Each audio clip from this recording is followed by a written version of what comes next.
The LouieTeeNetwork is powered by MusicHead University. MusicHeads, classes in session. Turn me up. Enroll on YouTube now. Link is in the description. Who else could it be but me, your man, Louie T? Welcome to the Command Post Live. You know what it is. Post up. Take command. I, of course, am your Commander-in-Chief, Louie T. Thank you for joining me. So tonight is going to be I think a show that is necessary, one that we need. There's been a lot of kumbaya and a lot of padding and the things that all normally happen in an off season, but times like 2 million for us because of just how well things have gone and just how we've finally gotten to a place where we're putting some of the past demons behind us. But before you can start to go forward and become the type of team that we want to be, we got to acknowledge all of the things that ail this team. There's a reason why publications have us going 2-14 in the upcoming season. There's a reason why a lot of people still have us at the bottom of the NFC East. There's a reason why there are a lot of publications, outlets, talking heads that don't believe what we're selling right now. And they have every right to be skeptical, as they should be. Hell, fans of this fan base are skeptical, and they have every right to be skeptical. Why? Because there's a lot of shit that's going on here. And I thought about using one of my F-bombs tonight. I thought tonight might be one of the nights that an F-bomb might be necessary for effect, just so you know how bad it is. But I said, no, I'm not using an F-bomb tonight. I'm not going to do that. You guys can understand the plight of the Commanders fan, the Redskins fan, the Skins fan, whatever the hell you call yourself, okay? Wherever you fall in line, okay? The plight of the Commanders fan, the Washington fan, whatever you consider yourself, whatever nickname you've given yourself. It's real. It's been present for a very long time. And I feel like we're heading in the right direction. Many steps have been taken in a positive direction that makes you feel like the groundwork is being laid for this organization to not only turn things around, but consistently be one of the better teams, not just in the NFC East, not just in the NFC as a whole, but in the entire National Football League. The groundwork is being laid right now. The foundation is being set. I feel good about that. But there's a reason why I keep telling you that I feel like the ceiling for this season is 7 wins. And again, I hope I'm wrong. I hope that this is a 9 or 10 win season. I hope those of you who are out there screaming from the rooftops, 11 wins, 11 wins. I hope that you're right. But as I've told you about 2.6 million times, we haven't won 11 games since when? You fill in the blank. I've told you enough times, so I'm pretty sure you know what that year is. So this show is based off of one of those social media escapades that I go on every now and again. I go down that black hole, as I tell you. Social media is a very, very dangerous place. It's not safe. And if you're not careful, you can get sucked into the black hole. I got sucked into the black hole maybe 3 or 4 days ago. But it was a healthy black hole, because sometimes when you're smelling your own shit for long enough and you start to think to yourself, hey, this isn't that bad. A lot of people call it Ashburn syndrome, where you start to become delusional and you start thinking, hey, this isn't bad. You start looking at other teams and trying to compare yourself to the ones that are really bad. And because you're not as bad as another team, hey, we could be them. No, you suck just like they suck. They just suck a little bit worse than you do at that particular category, but you both suck. You're both awful. Looking at these statistics, and there are a lot of them, it just made me think, and this is where I was going to use the F-bomb, but I don't have to do it. I can just say effing. We effing suck. And we have sucked for almost 25 years. There's been the one-off in 05 and 07 and 2012. The fact that we can rattle off the years where we didn't suck tells you how many years we have sucked, because they're so few and far between that we can rattle off the years we were good, because all the rest of them we weren't.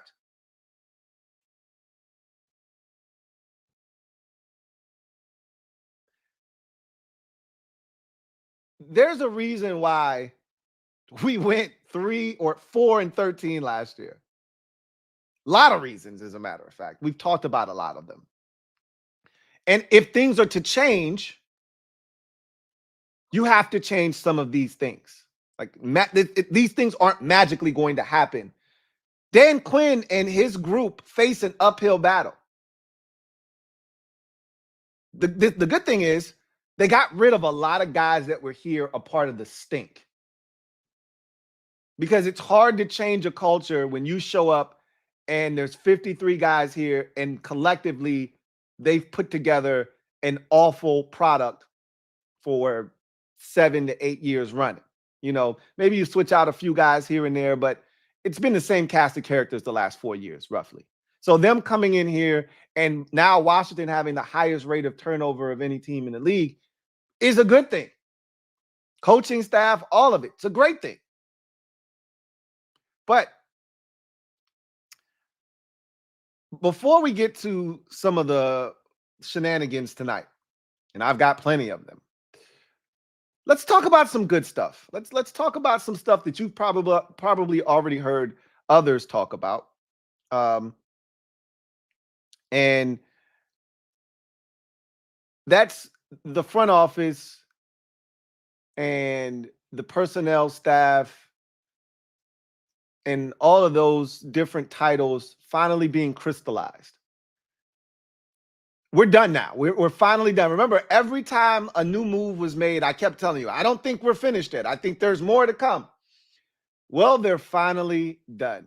They've done everything that they feel like they need to do to put this front office, this personnel group, and really the entire organization in a good place, from, you know, scouts, area scouts, all the way to the top of the food chain, to the general manager and the guys that are going to be working closely around him, like Brandon Sonosa and all of the guys that they've brought in over time, Lance Newmark. There's been a lot of questions as to who would be here, who wouldn't be. You know, it was funny.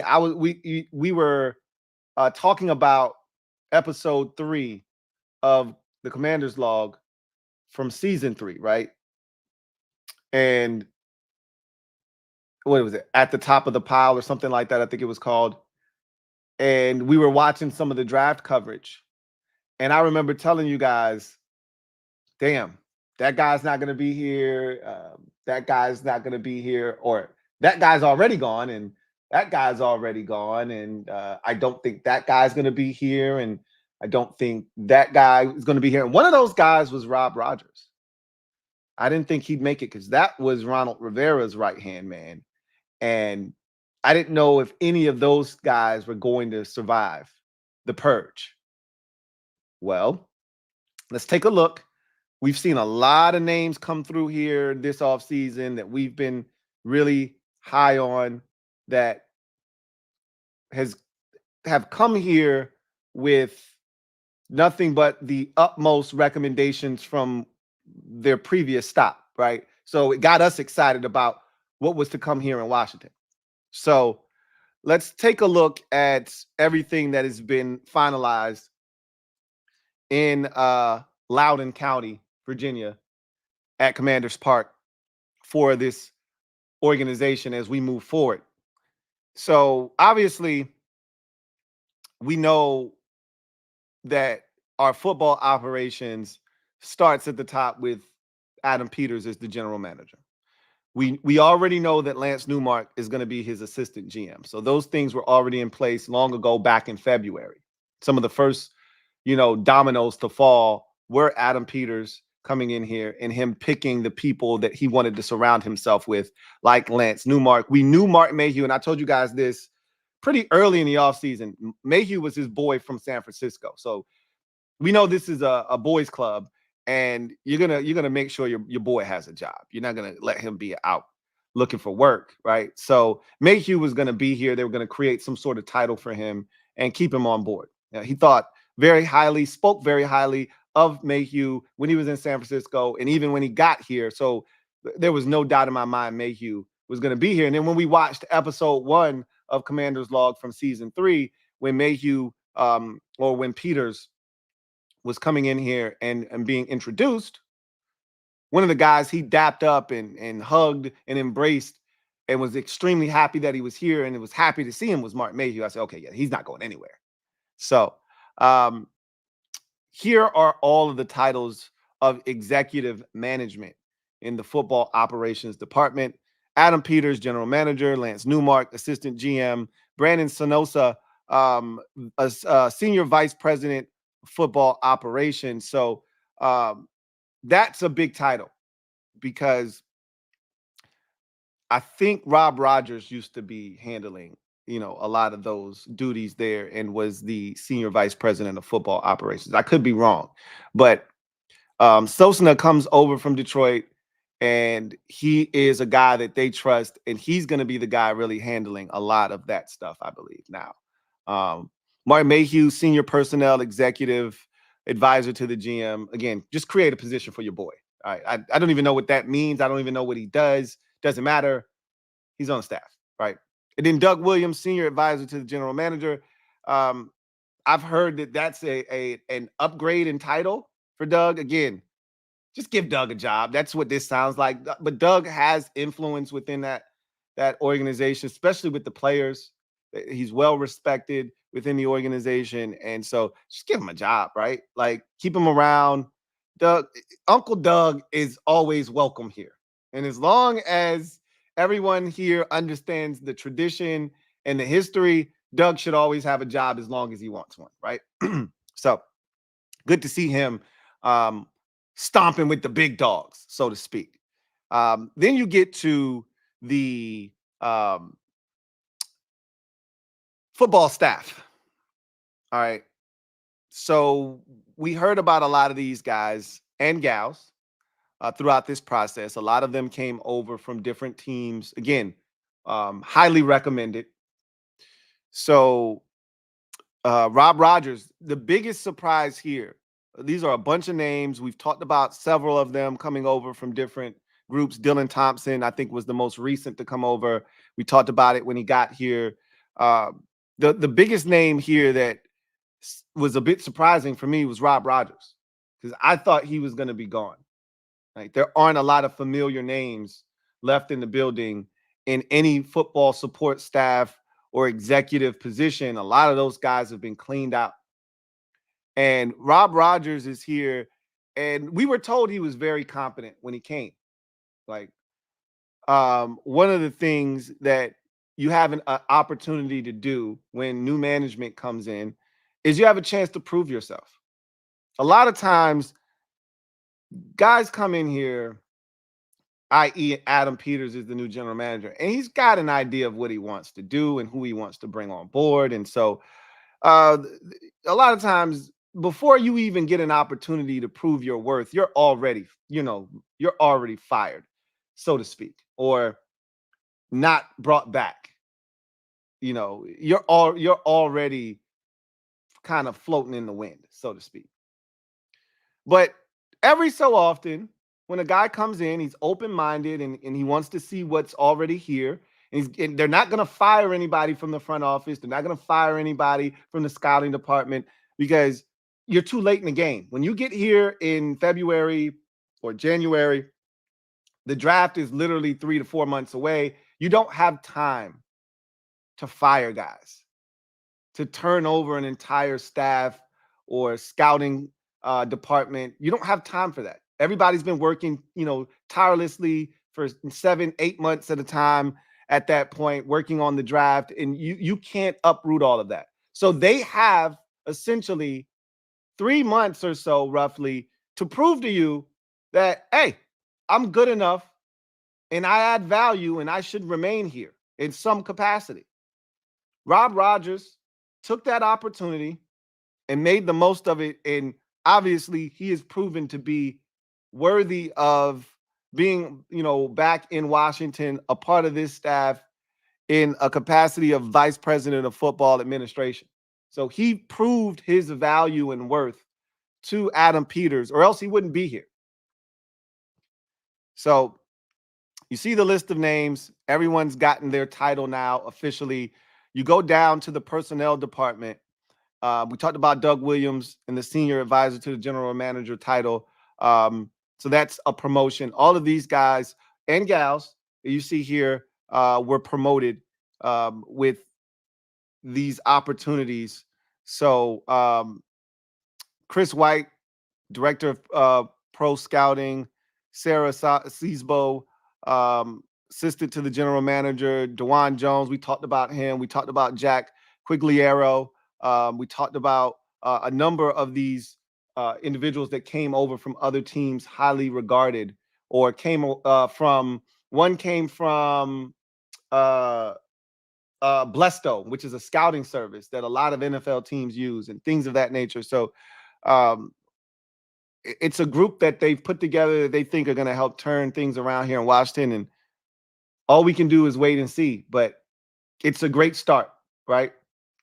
It's a great start. So that's some of the good stuff from tonight.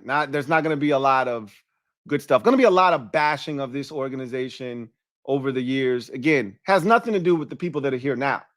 What I'm going to do is I'm going to task in charge the individuals now here and in charge of turning this thing around, erasing and reversing a lot of the shit that we're going to talk about tonight. And you can't ignore the things that exist here. You have to meet them head on in order to affect change, right? You can't just, that was one of the issues I had with Rivera. I talked about this with John Keim, and he agreed with me. And he said he had even talked to Ronald about not asking the fan base to wipe the slate clean, but needing to come in and understand what they have gone through. I think Dan Quinn and company have done a fantastic job of embracing what was here, what is here, and what they want this to look like in years to come. Like, you can't ignore the plight of the Commanders fan. You can't do that. You're asking for trouble if you come in here and the first thing you want to do is ask us to forget about the last 20 years. You must be outside of your damn mind, okay? There's been a lot of abuse and a lot of trauma that is taking place. And there's a reason why fans want to believe, they want to jump in the pool, but they can only stick a toe in the water because they got to make sure that that's not freezing cold water, because they've been let down before. They've jumped in the pool blindly. I know I have many a times, only to have freezing water and almost go into shock. So now when fans say, hey, I want to believe and I love what you're doing, but I still want to take a wait and see approach, you can't be mad at them for that. Because of all of the trauma, the abuse, and the things that have taken place. So I want to start out with something that is a lot less harmful, somewhat playful, actually. So let's go through a lot of disturbing numbers when it comes to this team, shall we? Let's do it. This first one is pretty harmless, actually, but still interesting nonetheless, right? So active win streak. So everything that we're looking for, let me say this first. Everything that we're looking at tonight, all these tweets are from Dove Kleiman. You may not love him. At times, he feels like he's a Commanders basher. I don't take him as a Commanders basher at all. I take him as a guy that looks at the numbers, tweets things out, and often the numbers are not in our favor, and so it seems like he's shitting on us all the time. But he's really not. He's just spitting facts.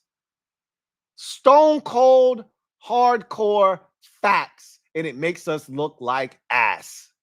But guess what? That's exactly what we've been for the last 25 years. Hot, fresh buns out of the oven. Cheeks, garbage can juice, whatever adjectives you want to use to describe us, knock yourself out. That's what we've been. So when I saw this one, I was like, oh, cool. Active win streaks versus one team. We should be in the clear here, right? Philadelphia, we beat them on Monday night a couple of years ago. So we took care of that streak that they were building. Dallas, we beat them in week 18 last year. So we took care of any streak that they were trying to put together. While it seems like the Giants beat us all the time, we tied them last year. And the year before that, we swept them. So while it seems like the Giants beat us all the time, it's not as bad as it feels, right? So I was like, we should be fine, right? There's no way we're on this list. And then I looked down and I said, oh. Now, yeah, it's an AFC team and it just happens to be one of the best teams in football. But in order to lose to an AFC team 8 years in a row, 8 times in a row, that means you have had to have lost to them for many, many, many, many, many years in a row, right? Meaning, because before the schedule expanded to 17 games, you were only playing AFC divisions as an NFC team once every 4 years. Now, with the expansion of the schedule to 17 games, you're more likely to see a team every 2 years, maybe every 3 years. It just depends on what happens with your schedule, where you're ranked, and where the team that in that particular division that you're going to be playing against is ranked. That sort of thing, right? You get a division, and then your division gets another division, but you are going to play the team that finished in the same spot that you did, right? So unless we start winning the division, we're not going to be playing the Chiefs unless we're playing the AFC West. We played the AFC West back in 2022. We had them on the ropes early in the game. And we actually had the lead at halftime, if you can believe that. We picked off Mahomes, I think 3 times in the first half, if not 3 twice, and forced a fumble. And we were up 13-10. Life was good. But as often the case here in Washington, things didn't go well in the second half. No adjustments were made. Justin Hopkins missed a field goal on, I want to say, Washington's opening possession that would have given them a 16-10 lead. Then Patrick Mahomes and the Chiefs seemed to have awakened after that missed field goal. It was almost like a wake-up call. Okay, let's get our shit together. And they proceeded to beat the brakes off of us. We didn't score another point. They scored 21 unanswered. We lost the game 31-13. Justin Hopkins was released shortly thereafter. And we went through kicker hell the rest of that year, including a guy named Chris Blewett, who every time he stepped on the field, he blew it. But 8 in a row against the Chiefs, we've lost. We have company. The Eagles don't seem to be able to beat the Seahawks, and Drew Lock just blessed them this past season. So they got a thing with the Seahawks. So we're not alone. We're not alone. But I digress. So every single one of these graphics that you see tonight is going to be courtesy of Dove Kleiman and his Twitter page. And if you want to go down a black hole, look him up on Twitter and just go down his feed, and you'll go right down a black hole. And it's a lot of statistics. I picked out the ones that illustrate just how awful we've been over the last 25 years. And I picked those out, and I wanted to go through them tonight. And there weren't many good ones where I could go, hey, look at this one. This is pretty good. There weren't many of those either. But again, you can go check for yourself if you want. So, all right. I'm going to ask you guys a question before we go to the next slide. Question. Can any of you bright fans out there tell me the last time the Commanders were shut out?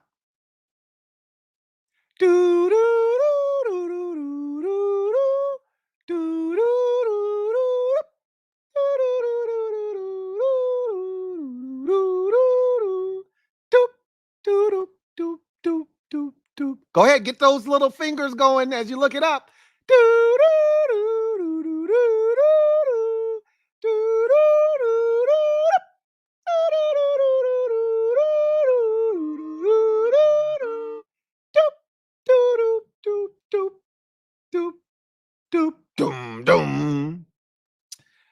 The last time our fantastic organization was shut out was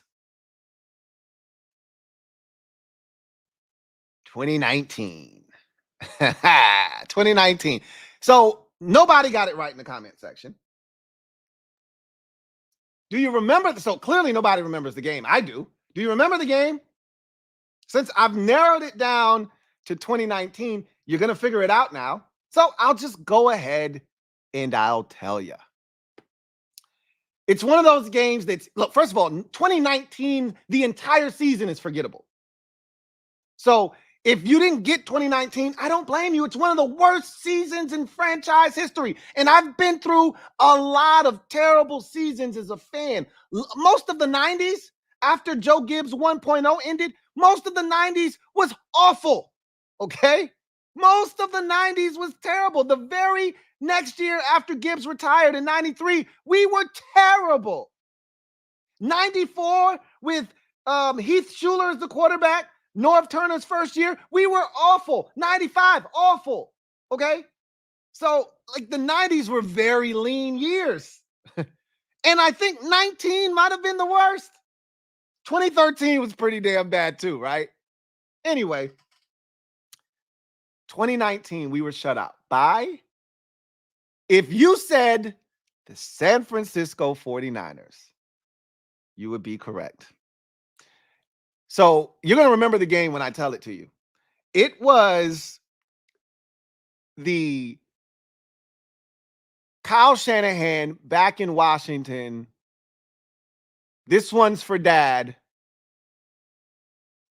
Mud game, 9-0, when they were making mud angels and sliding and shit in the mud, and we didn't score a single point. Remember, we got shut out, I felt like 60 times in 2019, but we really didn't. That was the only game that we didn't score. But we went a whole entire month without scoring a touchdown, if you remember, in 2019. 2019 was so bad. It was so bad, right? But San Francisco, 9-0. We were in this game for a long time. It was a monsoon, if you recall. Like, it was raining cats and dogs prior to the game, throughout the entire game, and it never let up, which is why the 49ers, who were one of the best teams of football in 2019, didn't crush us by 80. The only thing that stopped them from beating us by 1 million points was the fact that it was so nasty outside. All you could really do was run the football. You could throw a pass here or there, but just don't turn it over and do anything stupid. And they didn't, and they came out victorious 9-0. And then I remember a lot of us being pissed off because they were sliding on the field after the game, and they were making mud angels and just making a desecration of the field, right, at our expense. And then Kyle Shanahan talked his shit after the game, gave a game ball to his dad, and yeah, it was fun times. A part of a season that was very forgettable. So, yeah.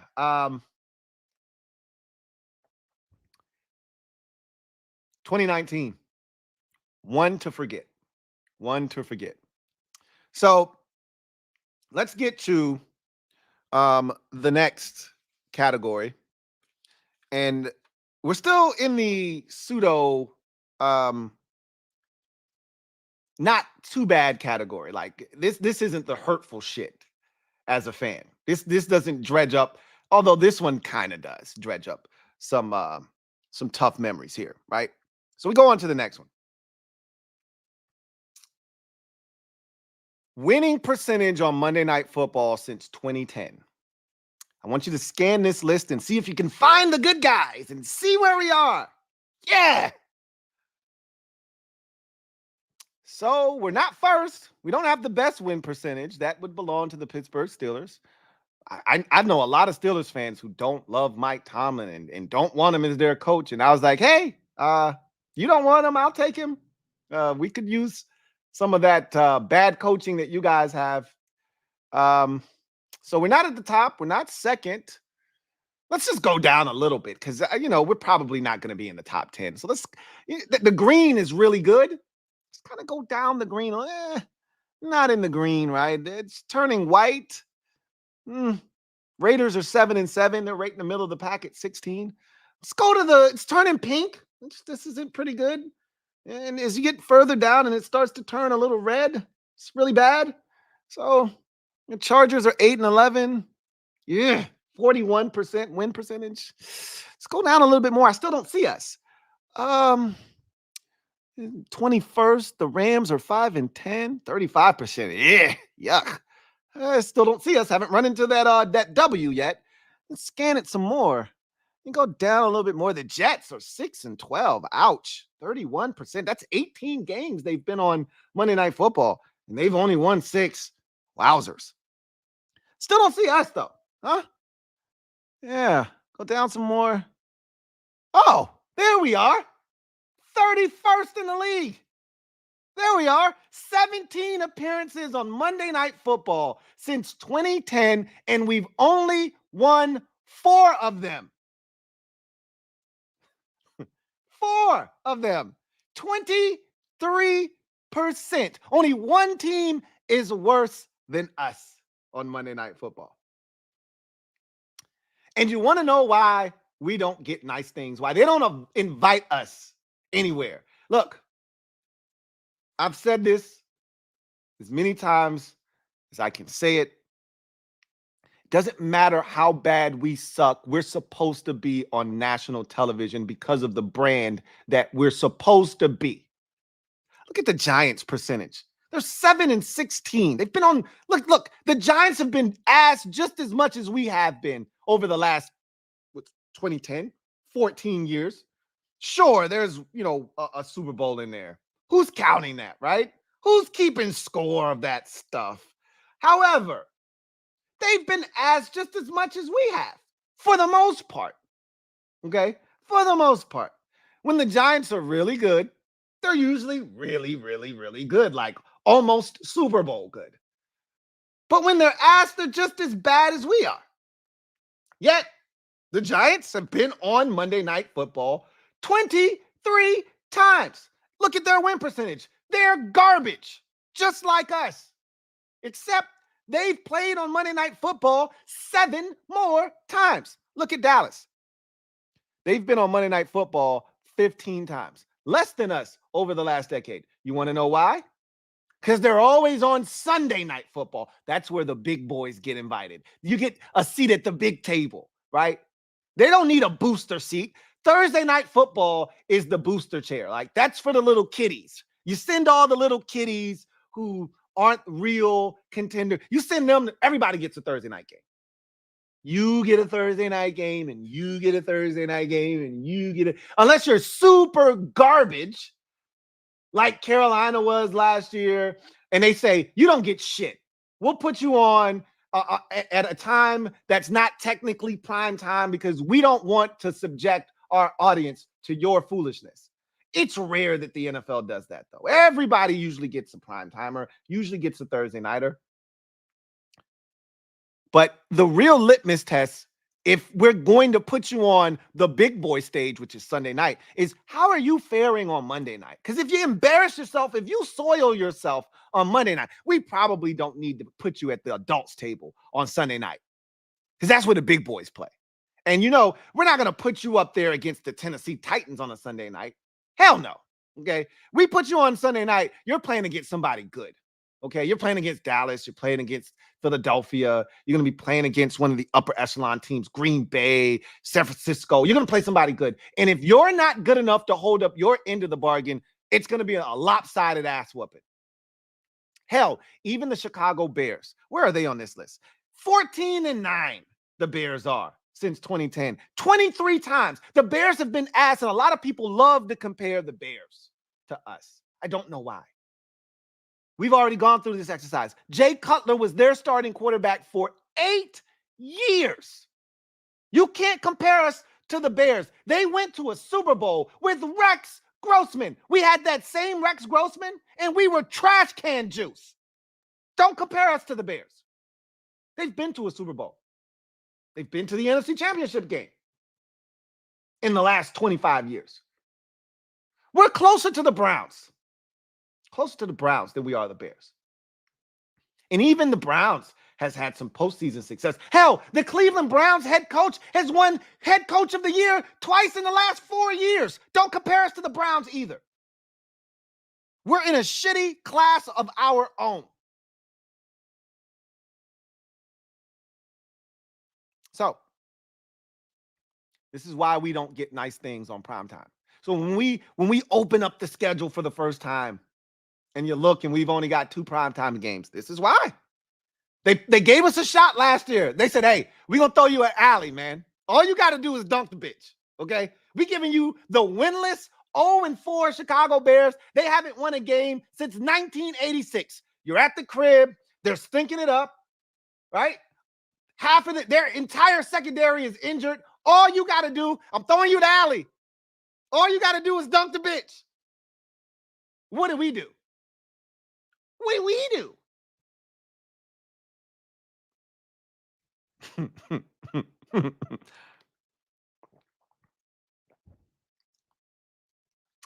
Hey, you want nice things? You want people to respect you? Got to earn it. Ain't nobody giving us shit. Too often as fans, we cry disrespect when you see something out there that, look, if Adam Rank has us 3-14 again, why not? That 4-13 that you're looking at on Monday night, that was our record last season, by the way. How can you cry disrespect when you post the numbers like that? We earned the number 2 pick in the draft. Look, I'm glad we did. It landed us a quarterback, and we think he's going to help turn this shit around. Sometimes you got to sacrifice for the greater good. But my goodness, we've been sacrificing for the greater good for far too long. Far too long. Let's keep the party going. This is fun, right?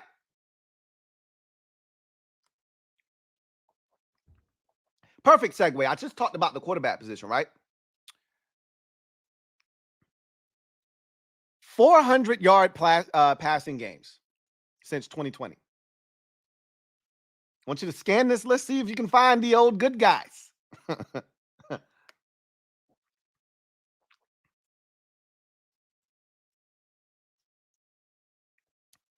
See, we got a much lighter crowd than normal tonight.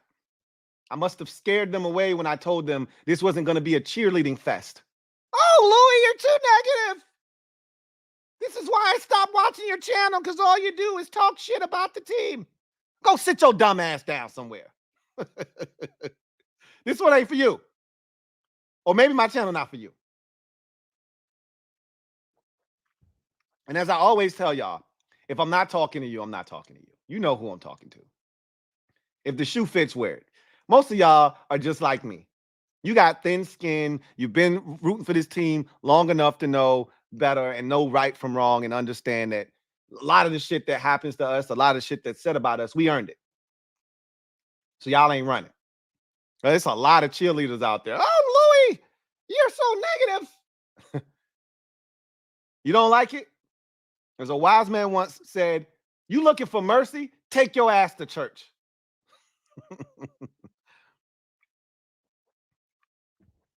This one was a bit mind-boggling to me. Not because we've had prolific passers here. Hell, Kirk Cousins was here over the last... No, he wasn't here since 2020. So I'm about to say Kirk would have done this. You guys didn't want him, though, right? He's a stat stuffer. Well, even in garbage time, which is what y'all claim Kirk used to pad his stats in garbage time, even in garbage time, you should have at least one game, you would think, where your quarterback threw for 400 yards. You're getting your ass kicked. Look, a lot of teams joining us with 0 400-yard plus passing games in the last 4 seasons, right? It's a lot of teams down there. It's not just us. Shit, half the league is probably down there. 1, 2, 3, 4, 5, 6, 7, 8, 9, 10, 11, 12, 13, 14, 15. Almost half the league is down there joining us with 0 400-yard passing performances since 2020. The only thing that I could say, and I can't prove this, so I'm just going to throw this out there. I don't know if this is true or not.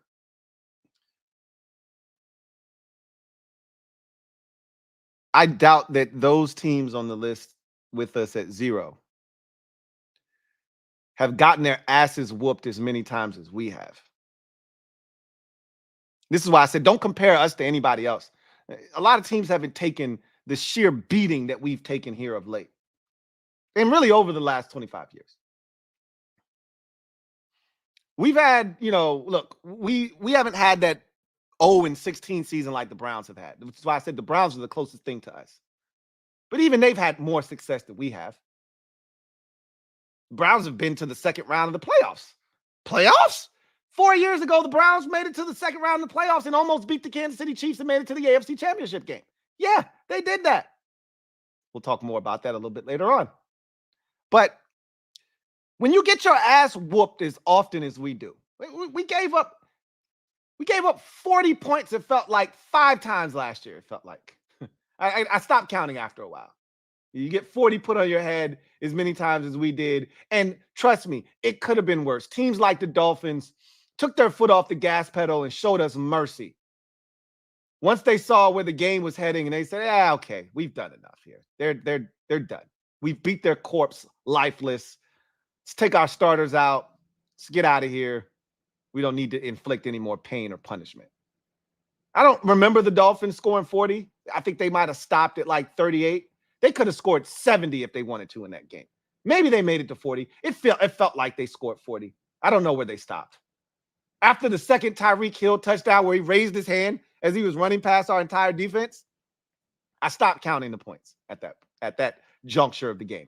When we thought it was okay to put our rookie nickel safety, Quan Martin, on Tyreek Hill one-on-one, and after Tyreek Hill looked and laughed and ran 4 yards and put his arm up in the air before he even sped past him, yeah, I knew what kind of day it was going to be. But I say all of that to say this. Sam Howell had a game last year against the Bears in which he threw the football 52 straight times. Let me say that one more time. Sam Howell had a game last year where we were getting our brains bashed in by the winless Chicago Bears at home. They were up 27-3 at halftime. Or was it 27-0 at halftime? I forget. Wow. Sam Howell threw the ball 52 times in a row and still didn't eclipse 400 yards. How is that possible?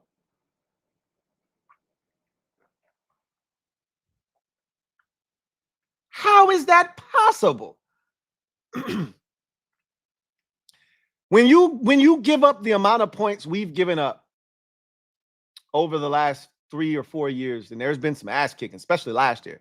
How is it that you don't, in garbage time, Kirk Cousins always padding his stats in garbage? How do you not have a 400-yard pass game with as many ass whoopings that we've taken? It's one thing if we're battling and we're in a bunch of close ball games. That wasn't the case last year. A lot of ass whoopings took place last year. A lot of games where, yeah, we got to chuck it 50 times. You don't have one 400-yard pass game? None. But it just speaks to the lack of consistency we've had at the quarterback position. Look, this is an easy one when you think about it. I just was shocked because of how often we've gotten our asses handed to us that there wasn't one game in there where one of our quarterbacks just said, F it, start flinging the bitch, and threw for 402 yards. Obviously a losing effort as we gave up 45 points and lost the game 45-24. I'm just shocked that we never did that once. Heineke never did it. Wentz never did it. Obviously, Sam didn't do it last year. It's very surprising to me. Anyway, I'm looking at this list. CJ Stroud was a rookie last season, and he even came in and threw a 400-yard passing game last year. Isn't that some shit? I mean, really, if we're being honest, you look at all the teams that are down there with us. The only one that probably surprises you is Green Bay with Aaron Rodgers. And the reason that he probably doesn't have a 400-yard passing game is when do they ever have to throw it that much? When are they ever behind by that much where Aaron Rodgers has to take to the air to bring them back? When is their defense or their offense, for that matter, leaving them out to dry in a manner in which it forces Aaron Rodgers to have to chuck it almost 60 times in a game and throw for over 400 yards? When does that ever happen? You'd think that he'd get in a duel or two and would have had to have done that, but clearly he didn't have to do that in Green Bay. You would think Matthew Stafford would have done it here in the last 3 or 4 years as he went to LA in 2021. You would have thought that he would have done it once or twice. He hasn't. But outside of that, you look at all these teams on this list, they don't have prolific quarterbacks. You know, Jalen Hurts clearly is a guy that is a prolific quarterback, but he's not going to throw for 400 yards. That's not his MO, right? Brock Purdy not going to throw for 400 yards. That's not his thing. But every now and again, you got to open a can of whoop ass up. You got to open that bitch up and look, somebody might have got to you first and now you got to sling it. You would think that there would be 1 or 2 of those in there. Or you just got hot. You just got hot and you blessed somebody.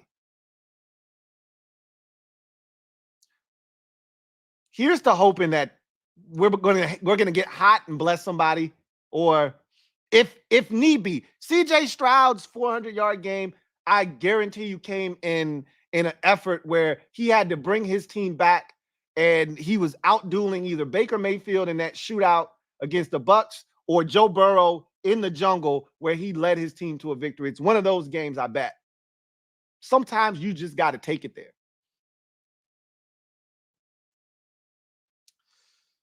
All right. This is the last mild one before we really get to the shits. When we really get to the nitty-gritty. Total quarterback kneels last season. All right, so what does a kneel represent? Funny that you would ask. Great question, Louie. Say, great question, Louie. What does a kneel represent? Glad that you asked. A kneel usually represents victory, right? You're in a posture where you're closing in on victory and there's no need to run a play, right? Because you've already pretty much won the game. Take a knee, toss the ball to the official, right? He respots it. You run off 40 seconds. You take another knee. You hand it to the official again. And if you need to, you take one more knee. You hand it to the official. And you start swapping jerseys with the opposition, right? Game's done.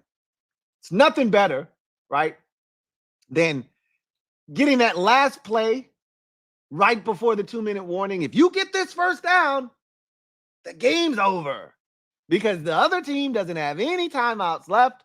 It's 3rd and 3. You get 4 yards. The game's over. You take 3 knees. The game's done. Everybody drive home safely. That posture is usually reserved for good teams. But even the most modest of NFL teams get to take knees sometimes, right?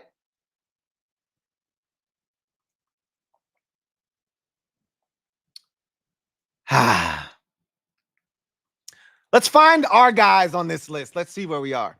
All right. So, of course, the Chiefs are at the top. 31 total kneels last season. Makes sense. They were the Super Bowl champions. Let's see you go down a list a bit. 28 by the Lions and the 49ers. What do you know? The two teams that competed in the NFC Championship game. Makes a lot of sense, right? You go down a little bit more. Bills, they won their division, won a playoff game last year. Cowboys, they won their division. They didn't win a playoff game, but won a lot of games last season, 12 to be exact.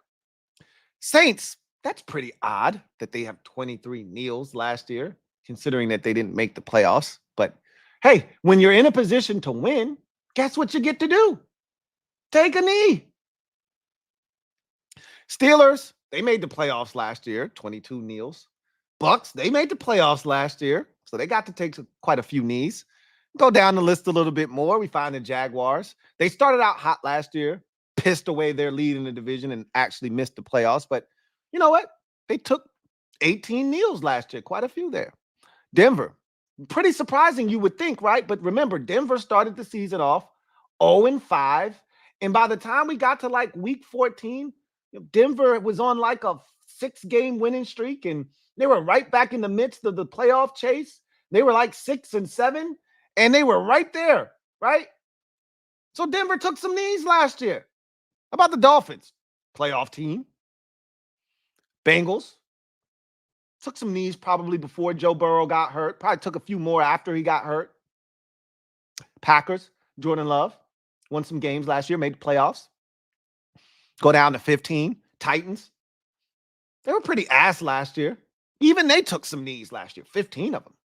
Raiders, they were respectable. Remember, they scored like 90 points against the Chargers on a Thursday night. So they probably took about 15 knees alone in that game, right? They went to Arrowhead and beat the Chiefs, by the way, did the Raiders last year.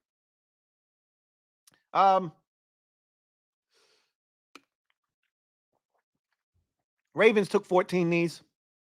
Obviously, won their division, won a playoff game, made it to the AFC Championship game. They were the #1 seed in the AFC last year, believe it or not. Go down a little bit more. The Bears. The Bears. The Colts. Hey. The Colts barely missed the playoffs last year. Remember, it came down to a Week 18 game against C.J. Stroud and the Houston Texans, and they didn't win. We talking shit about Indianapolis. Browns made the playoffs last year. They took 12 knees. Chargers took 11. Eagles took 10. So did the Seahawks. Damn, we still ain't got to the Commanders, huh? Sheesh. Falcons took 9. Hey, we beat them, didn't we? Did we take a knee in that game against the Falcons? Yeah, we did. We took 1 knee in that game after Jamin Davis's pick. Hey, how about that? They still took more knees than we did last year. Texans took 8. The Cardinals didn't even have Kyler Murray for the first half of the season, and they took more kneels than we did. Get down to 6, and it's the Vikings, and they didn't have Kirk Cousins for a large portion of the season. And then the Giants, and they had Tommy DeVito, and yikes, and yeah, that's pretty bad. And the Rams, and then the Patriots. Hey, we beat the Patriots. Did we take a knee in that game? Yeah, we did. After Quan Martin got a pick. Hey, how about that? We took a knee. The Jets with 5. Oh, there we are at the very bottom with the worst team in football, the Carolina Panthers. Hey, how about that? 4 whole kneels last season. And just so we're clear, kneels can happen before the half. Kneels can happen at any time. All right? Take a knee. I went back and looked at all of our victories. We only had 4 of them. Just to check to see, like, how many knees did we actually take? And I was astounded to find out, because when we win, we don't beat anybody up. We got to do like weird shit to preserve a victory. Remember when Terry made that catch against Tampa Bay in 2022? And excuse me, check that, 2021. We went on that 18-play marathon drive that ate up 11 minutes of the clock to help us secure the victory. Remember when we scored that touchdown to give us the 29-19 lead?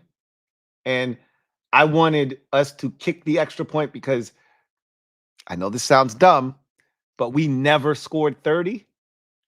So I wanted a 30 burger. That's not even a burger. Stop it. I just wanted to score 30 points. Like other teams, right? Like all the rest of the teams in the league. I just wanted to score 30. And because we're the Commanders and we suck ass, we were too scared to kick the extra point, because the only way Tom Brady, the big bad boogeyman, could come back and get us is if we couldn't execute a snap, hold, and kick one time without it getting blocked and returned for 2 points and cutting the deficit to 8, then kicking the ball off to Tom Brady and having him race down the field in less than a minute with no timeouts and beat us. So we took a knee on a 2-point conversion. Like some bitches. Hey, you do what you got to do to win. I'm not shitting on the whole premise. But I only tell that story because when we win, we don't win by 9 and get the football after a defensive stop, turnover on downs, or, find a way to get the ball back, possess it after an onside kick because you were up by 16. They score a touchdown. They cut the deficit to, 8 because they went for 2 and they got it. Now they got to kick an onside kick. You recover the onside kick, and now you can take knees. We never win because we're never up by 15 points. We're never up by 2 touchdowns. We're never up by 2 scores at the end of a game. We're holding on for dear life. Let's go through the victories from last year, shall we? Week 1, we beat the Arizona Cardinals. We were up. What did the final score of that game end up being? 16-10? Some shit like that, right? We get the ball on the final possession. We don't take knees. We run plays. Brian Robinson, run. Brian Robinson, run. Brian Robinson, run. Punt. The final play of that game was a Tress Way punt. So we didn't take a single knee against the Arizona Cardinals. We punted at the end of that game so we could hold on for dear life. Our second win of the season came against the Denver Broncos. If you recall, that was the one game that felt like it was trending towards an ass kicking, right? We were dominating that game late after starting off very slowly. We scored probably like 20, 3 or 4 unanswered points in that game. Took a commanding 35, what felt like a commanding, like a 35 to 24 lead in that game. We're up 11. And we kind of took our foot off the gas pedal, because when you're not a good team and you don't know what it means to win, you don't know what it means to put your foot on somebody's throat and crush their larynx. Instead, you help them up, you dust them off, you ask them, are they okay? Hey, you need something to drink? Like, that's the kind of shit you do when you're not used to winning, right? So, of course, we let them go down the field. They get a field goal. They get the ball back. They throw a Hail Mary. They catch the bitch. We got to win off of a 2-point conversion failed, and he had a wide-ass open receiver that Russ didn't see on the opposite side of the field. So, no need in that game.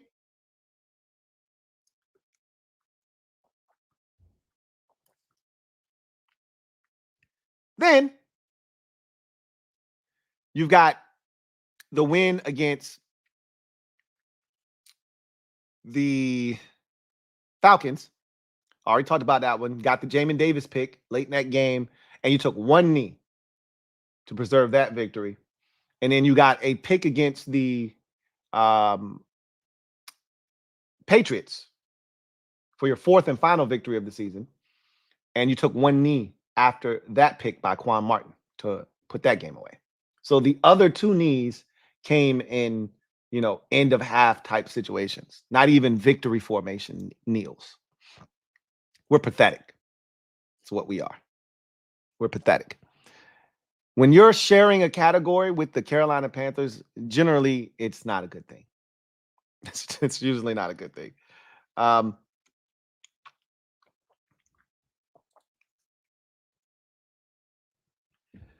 Now shit gets real. All right. I'm going to turn the heat up in the kitchen right now as we get to this next category. 50-yard plays in the last two seasons.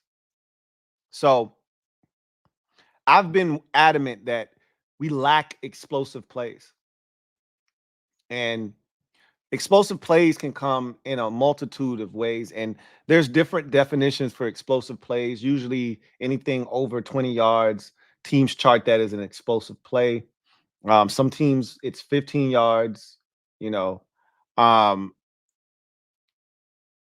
anything over 40 is a dynamic play, right?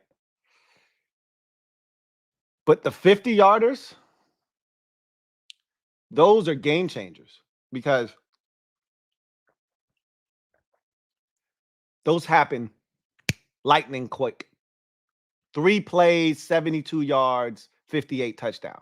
58-yard touchdown. 2 plays, 62 yards, a 61-yard touchdown run or a 61-yard touchdown catch. They happen quick. They eliminate the opportunity for mistakes to happen, for drives to be ended because of a dumb holding penalty or a false start or a batted ball at the line of scrimmage on 2nd and 7. Now you're in 3rd and 7. Then you have a false start. Now it's 3rd and 12. And just like that, a promising drive has unraveled right before your very eyes, right? You score an explosive, touchdown. You limit the amount of opportunities for bad things to happen. I've wanted a lot more explosive plays. And there are a lot of ways you can get them. You can throw a screen and have it pop. You can run the football and hit a big run. You can throw a slant and have a guy just take off. You can beat the blitz. We played the Giants. They disrespected us. They sent the kitchen sink, and we did nothing about it. There are ways that you can have 50-yard, or you can just have dynamic players. You look at the top of this list, and you know why they have 22, right? It's not a secret why the Dolphins are light years ahead of the rest of the league in this category. They don't have just one guy. They have 2 guys that allow you to do this in the pass game, and then they have another 3 guys on the ground in the run game that can hurt you. Or I think it's 3 guys. It's definitely 2. With Devin Achane, who they drafted last year as a rookie, and then also having Raheem Mostert, right? Not to mention Tyreek Hill and Jalen Waddle. So we always talk about the, Dolphins having a track team. This is the end result.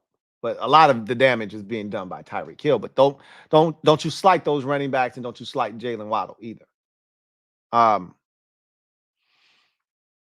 So you go to the Dolphins, 22 50-yard plays. I mean, and that is incredible.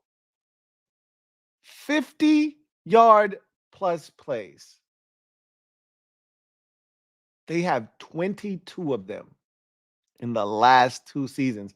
I bet you could go back the last 15 years and Washington probably doesn't have 22 50-plus yard plays.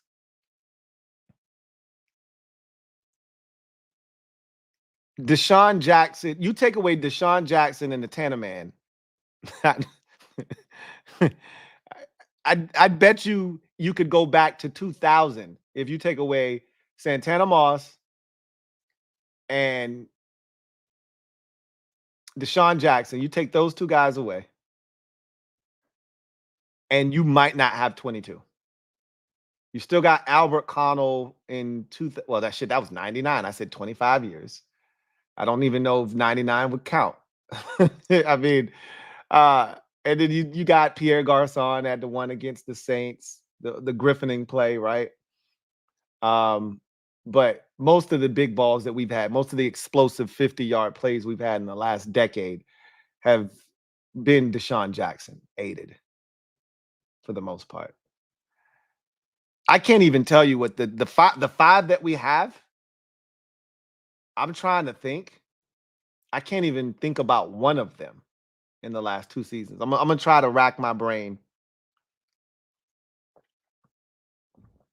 and think about just one of the 2 or one of the 5 that we had in the last 2 years. Let's see. I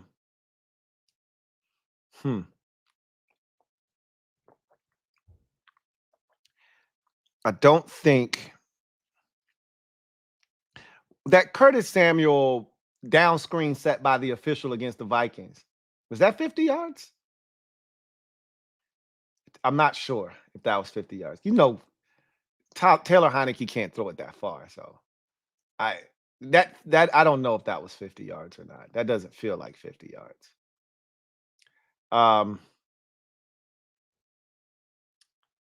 Let's see.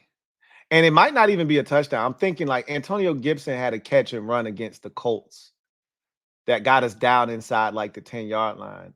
I don't know if that was 50 though. Felt like it might have been 50.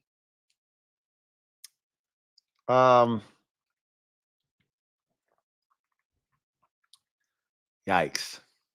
This is hard. When you're the third worst team in the league in 50+ yard plays the last 2 years, there's not a lot to choose from.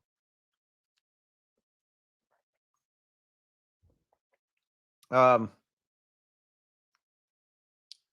Madrano says, B-Rob in Seattle, you know what? I don't know if that one was 50, but it felt like it was 50. Like barely 50 though. Like that one wasn't 70 or 60. If it was 50, it was like 54 or something like that. You know what? Let's look it up. I'm curious. I think you might be on the one. Terry in Indy wasn't 50 yards. We weren't. Remember, he didn't score on that play, and I think we were past midfield. It was like we were at like the 42-yard line or something like that. So Terry and Indy wouldn't have gotten it done. Terry versus Dallas in 2022. Down the sideline from Sam. I don't even think that was 50.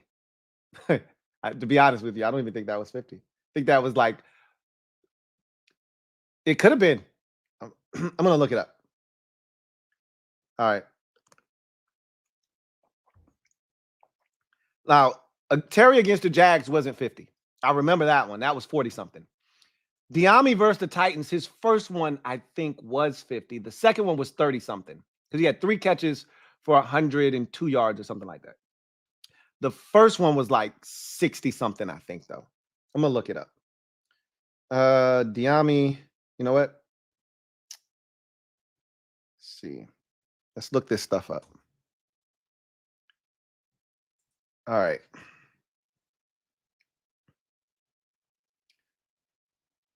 I think you guys are on to something.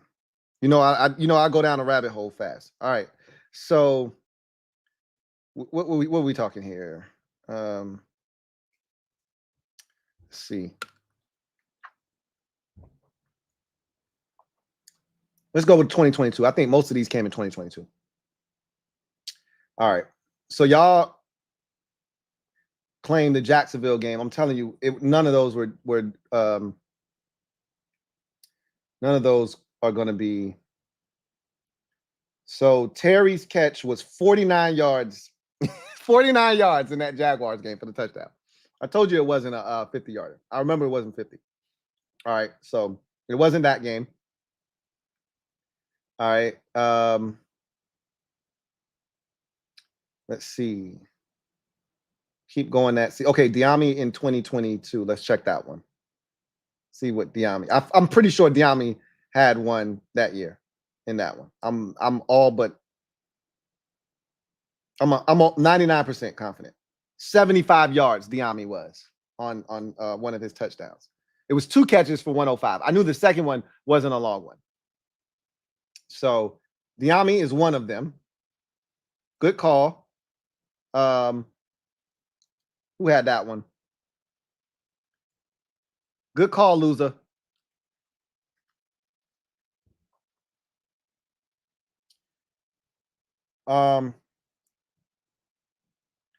Jahan against the Giants, that one where he caught it with the defender on him, and then Heineke fumbled like 6-7 plays later in the red zone. That might be one of them.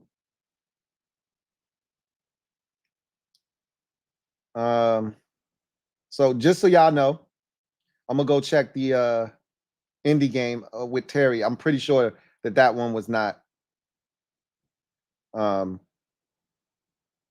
That Terry catch was 42 yards. Like I told you, I knew that one wasn't a 50-yarder.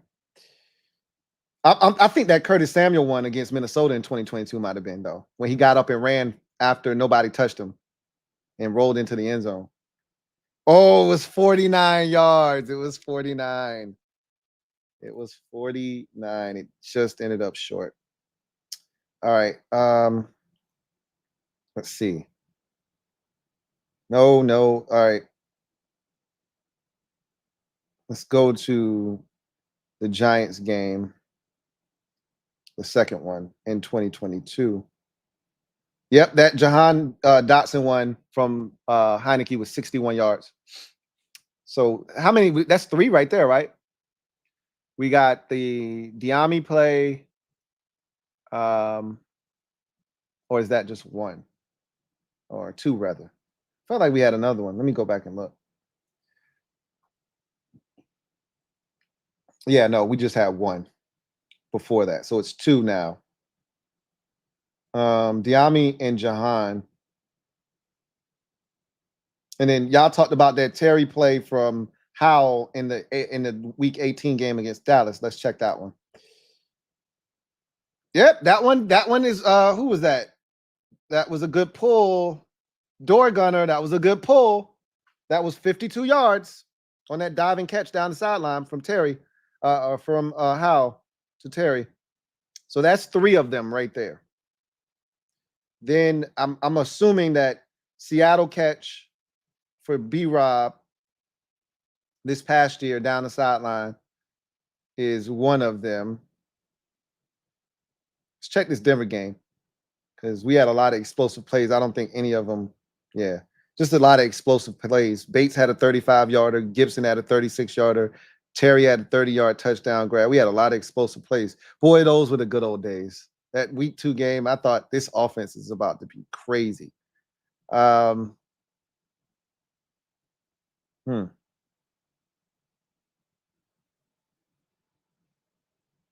see.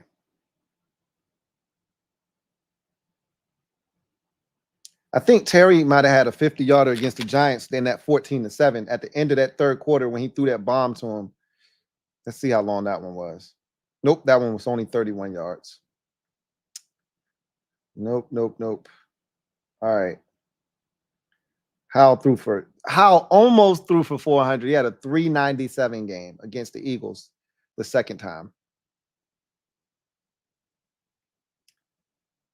All right. No catch was longer than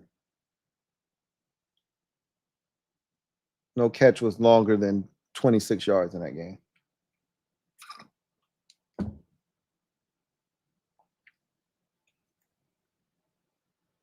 Let's check the Patriots game. Sam went over 300 in that game. Nope, no catch was longer than Terry's 36-yarder in that game. So that one, I know B-Rob's catch against Seattle. This one's got to be on the list. 51 yards. I knew it wasn't that long, but it was, I knew it was 50 though, because that was a nice little drive before he hit that pass. We were already on the move. So that's 4. Who knows where the hell the 5th one is? I couldn't tell you. I really couldn't. you really want to believe is one of these games where Brissett came in and start throwing dots down the field to Terry, but so it's the Ram or the Jets game, you would think, but I can't tell you. Nothing else really comes to mind.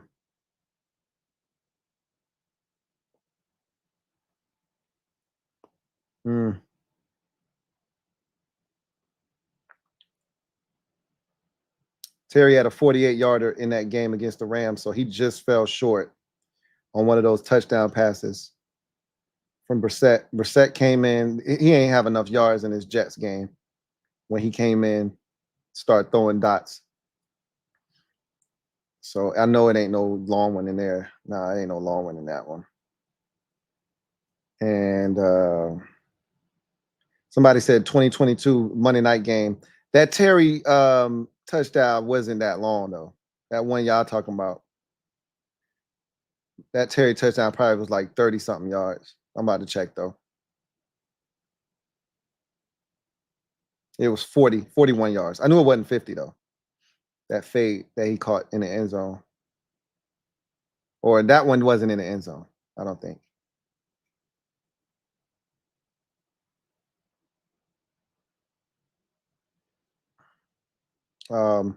Yeah, I can't find the last one. It's probably a 2022 game. But needless to say, the fact that we have to hunt for them, they're just not popping up, here and there. And I mean, look at the way that it's dispersed amongst the league, and then look at the bottom. The Cardinals, which is sort of surprising with Kyler Murray at quarterback. But remember, he's been hurt.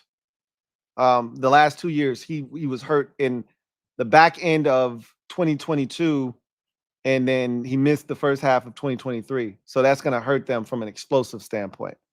The Patriots have been one of the worst offensive teams in football. I mean, Bill Belichick had a defensive coordinator and a special teams coordinator calling the offensive plays. I mean, that's the kind of shit that he thought was a good idea, right? So we're down there with the likes of that crew, right? It's rough, man. You can't. It's hard in this league to sustain offense consistently over and over and over again. You need explosive plays to help you. And clearly we haven't had that at our disposal. All right, let's get to the next one. As I told you, shit's about to get real, right? So we're going to forward.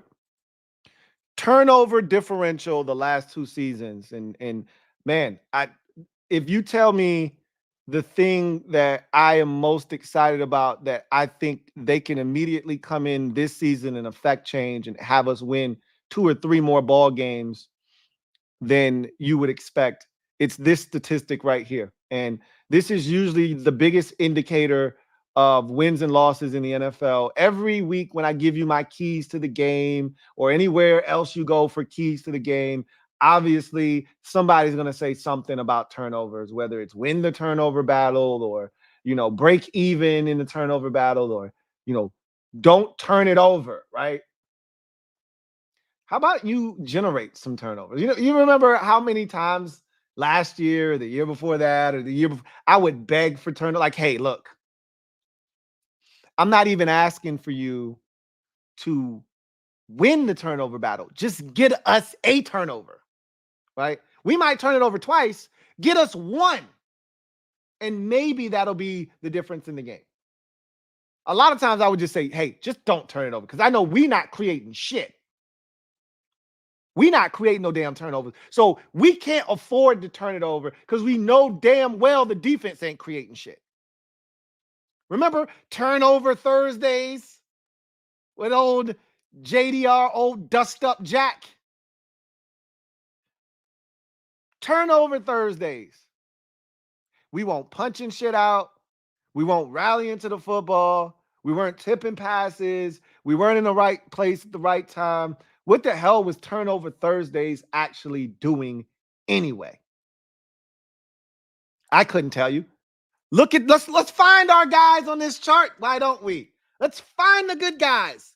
Turnover differential over the last 2 seasons. Let's see where our Commanders are. 49ers are at the very top at plus 23. Let's see. 49ers, they won a Super Bowl last year, weren't they? Hey, how about that? What about the year before? Where were they at? NFC Championship game? Oh, let's be nice. Dallas, plus 20. Who's got their defensive coordinator? Where's he at? Plus 20 for the Cowboys. What was their record last year? They won a division? 12-5. What was their record the year before that? 12-5 again. There may be something to this old turnover differential thing. Well, Ravens, plus 16, along with the Bengals. Ravens won their division this year? Number 1 seed in the AFC, you say? Bengals, plus 16. They didn't make the playoffs. They just missed it without Joe Burrow in the lineup. In the year before that, Joe Burrow took them all the way to the AFC Championship game. In the year before that, took them to the Super Bowl. Guess that makes a difference. The Giants, the G-Men, for all the shit they used to talk about old Wink Martindale, right? All this shit they talked about good old Wink.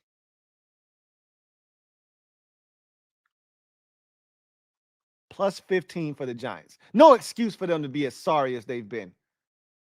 When you're plus 15, 1, that means you're taking care of the football. 2, your defense is generating turnovers. Shit, they plus 15 because they probably got about 8 of them bitches off of us. I mean, we had one game in 2023, the second one, we turned the bitch over like 7 times in that game. So they probably plus 15 off of the strength of us. Steelers, we know what they about with TJ Watt and Highsmith and what they able to do. We know what they about. Plus 15 makes sense. Texans plus 9. They created some turnovers last year. Boy, did they ever. Lions plus 7. Keep in mind, these are all playoff teams. In the last 2 years, every team that we've named to this point in the plus minus category that's in the plus side of things has made the playoffs in at least one of the last 2 seasons, right? Bengals made it in 2022. 49ers, Cowboys, Ravens, all made it in 2023, this past season. Giants made it in 2022. Steelers made it this past season in 2023. Texans made it this past season. Lions made it this past season. Bucks made it this past season. Chargers made it back in 2022. They're plus 5. Seahawks made it in 2022. They're plus 4. Broncos, they haven't made it, but they're plus 3. Damn, they play some defense, right? They didn't have a quarterback worth a damn, which has always been their issue, but they generating some turnovers, though. Jags, Packers, and Bills all plus 2. Again, all playoff teams this past year, with the exception of Jacksonville, and they won their division the year prior to that, and a playoff game to boot. Bears, plus 1. They came on strong at the end of last season. That's probably how they got to plus 1. That's why their coach saved his job, Matt Eberflus. They got hot defensively. The light switch came on, and they feel like now with, the quarterback that they have, if they can play that kind of defense with Caleb Williams under center, with all the weapons they've surrounded him with, they could do some damage this year. We'll see. Saints break even. Now you get to the negative side of things. Eagles are -2, and they literally probably got into the negative at the end of last season. They were spiraling out of control. They were turning the ball over, making all types of mistakes, and that's probably how they were probably plus 6 before they hit that nosedive at the end of last season, and they start turning the ball over left and right and making all kinds of mistakes. And still, with all that shit said, made the playoffs last year, went to the Super Bowl the year before. Rams. Rams made the playoffs as a -4.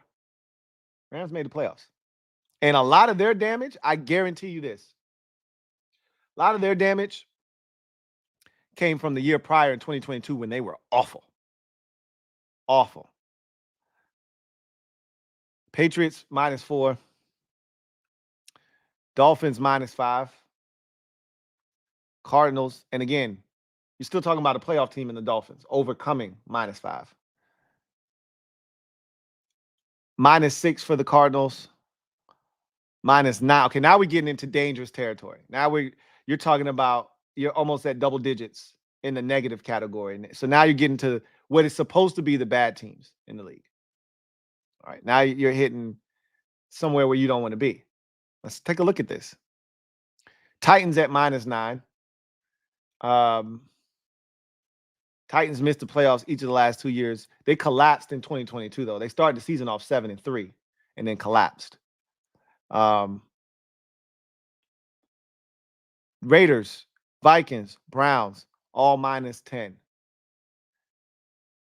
Vikings made the playoffs in 2022. They were one of the best teams in football in 2022, if you recollect. And then the Browns made the playoffs this past year. -11 for the Colts. They almost made the playoffs each of the last 2 years.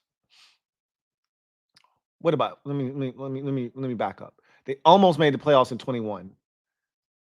They were awful in 22, and they almost made the playoffs in 23. Just missed out.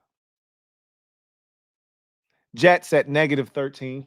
We know about their quarterback situation. Panthers -13. We know about their quarterback situation. This is the surprising one. The Chiefs are at -14. Wowzers.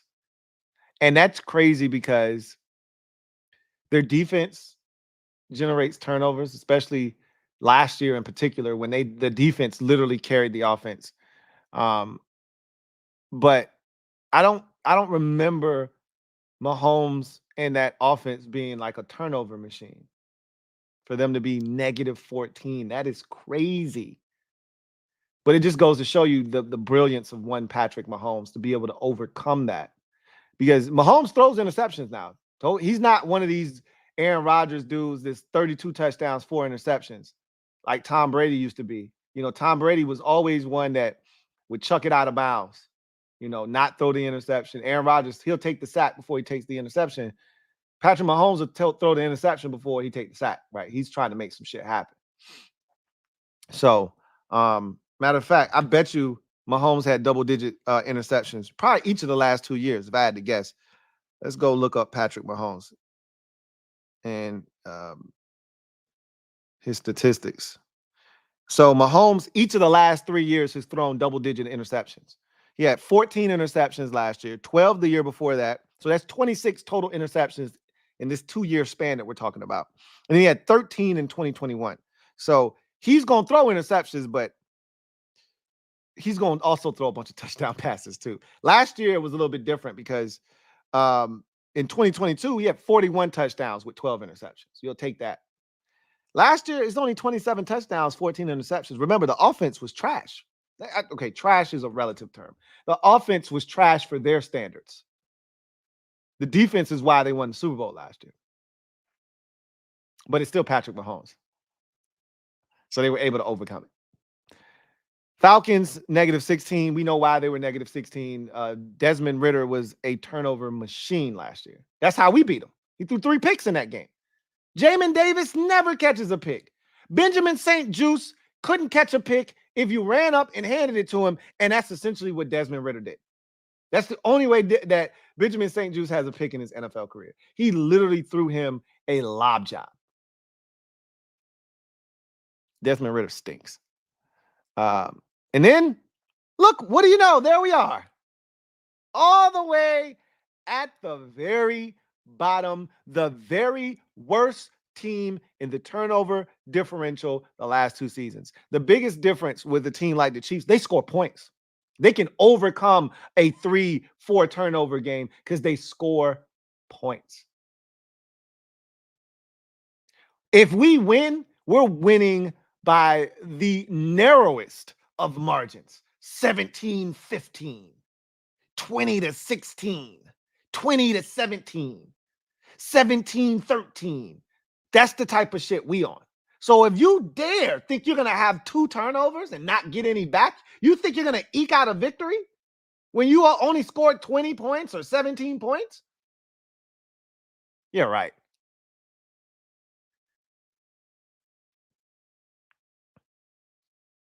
This right here, this statistic right here is the epitome of why we've been so bad the last fill in the blank amount of years. This stat right here. This is only the last 2 years, but I'm pretty sure if you push this out, it doesn't get much better.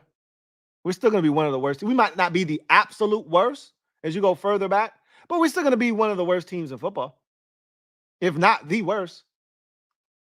Why? We do not generate turnovers. Look, we're going to turn it over. With our quarterback situation being what it has been between Heineke, Wentz, and how led the NFL in interceptions last year.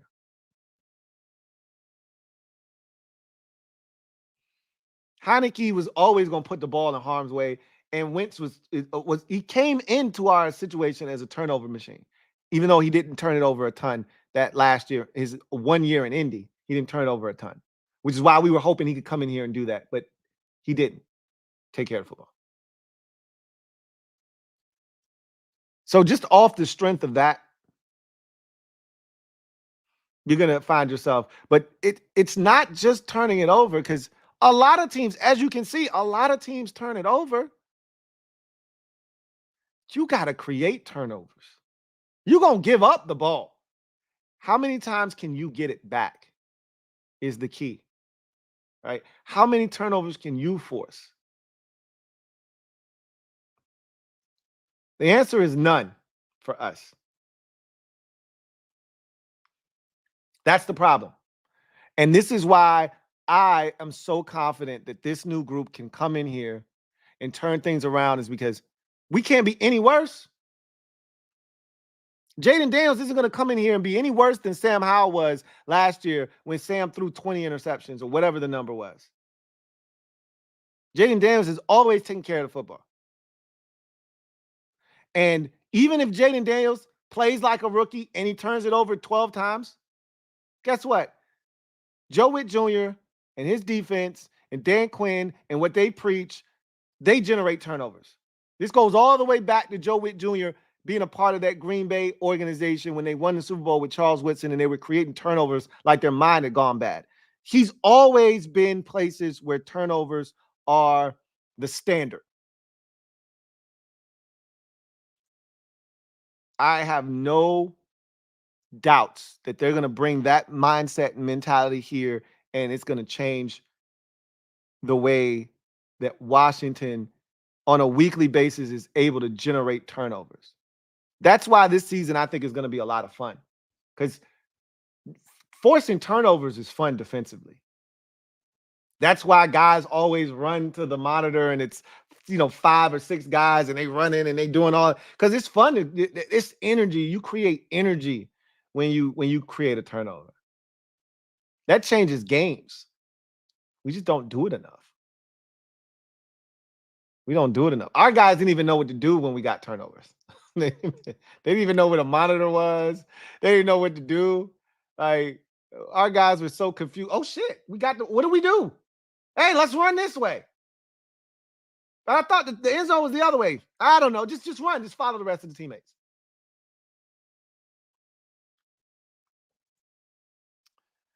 And I piggyback off of this turnover differential statistic, because it takes us right into these next few categories, right? Games allowing 35 plus points in the last 2 seasons. Let's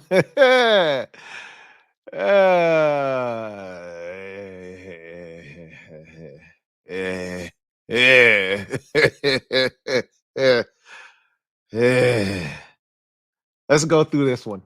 So this one, actually, you work from the bottom and work your way up. Because if you were to start at the top, hey, it looks like we're actually doing something right for a change. But as one of my favorite slogans in a commercial used to say, not exactly. Not exactly. All right. So, giving up 35 points the last 2 seasons. So the Chiefs and the Bengals didn't do it at all. And if you know anything about those two teams in particular, they score it pretty damn well, right? So if you're not giving up 35 and you have an offense that's capable of scoring 35, you're probably going to win a lot of football games. Must be nice. 49ers have only given up 35 points once in the last 2 seasons. Same with the Ravens, Jets, Saints, Packers, and Bills. Those are all really good defenses. Even New Orleans defense is really solid, right? So those teams don't give up that kind. And I think the one time, I'm not sure if Baltimore scored 35 or not, but the one time San Francisco gave up 35 might have been to Baltimore when they picked off Brock Purdy like 5 times. That might have been the one game. I could be wrong about that, but feel like that's the game. Anyway, and I can remember when the Ravens did it. They did it against the Dolphins. I think it was week 1 of 2022. They had that crazy shootout with the Dolphins, and Tua throws that touchdown pass at the end of the game and lifts them to like a 43-38 victory when the Ravens were beating their brains out, and the Dolphins came back and beat them. So doesn't happen often, right? Raiders, Jags, Rams only have given up 35 points or more twice in the last 2 seasons. Not bad. I mean, sometimes it's just not your day. You turn it over a few times, you give up an explosive play or two, shit starts to snowball. The next thing you know, you look up, it's 37-13, and you just flush it, right? Go on to the next one. That's not what we did, though, unfortunately. Bucks, Steelers, Titans, Giants, Patriots, Vikings, Texans, Cowboys, and Falcons all have given up 35 or more in 3 games over the last 2 seasons. So that's more of the going rate right there. 3, right? That's the amount that has the most teams in the league. 1, 2, 3, 4, 5, 6, 7, 8, 9. So roughly a third of the league almost has given up 3. So that's right around what you would say is the going rate, right? If you're a solid defensive unit. And I consider most of those teams on that list to be solid defensively. Eagles, Dolphins, Broncos, and the Browns have given up 35 or more 4 times. And I think the Eagles probably gave up most of those last year. Same with the Broncos, right? Broncos gave up 70 points in the game last year. We got the Broncos for 35 last year, right? So I would say that most of the Broncos' big performances, giving up points-wise was last year. That'd be my guess. The Eagles were awful defensively. I'd say all of theirs probably came last year too. I don't think anybody got them for 35 or more in 2022 when they went to the Super Bowl. Oh, Dallas did that year, right? That was the game Jalen Hurts didn't play. And they started Gardner Minshew. And Dak had the 3rd and 30 to T.Y. Hilton, and they scored 40 in that game, I believe. But outside of that, most of those 40, 35 or more point performances probably came in 2023. The Dolphins, I just talked about a game against the Ravens in 2022 where they gave up, over 35, and they've had a couple of those shootout games. I know they had a game against the Chargers. I don't know if the Chargers scored 35. I think they scored like 33, but the Dolphins are capable of giving it up because they can score too. Seahawks and Chargers have given up 35 or more 5 times.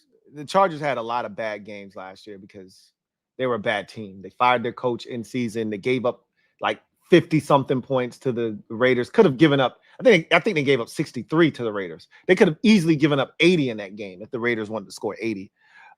They were a bad football team. Defensively too. All right. They had some game that the game against the Lions last year where I think the Lions put 40 on them in a shootout. They were really bad defensively last year with the Chargers.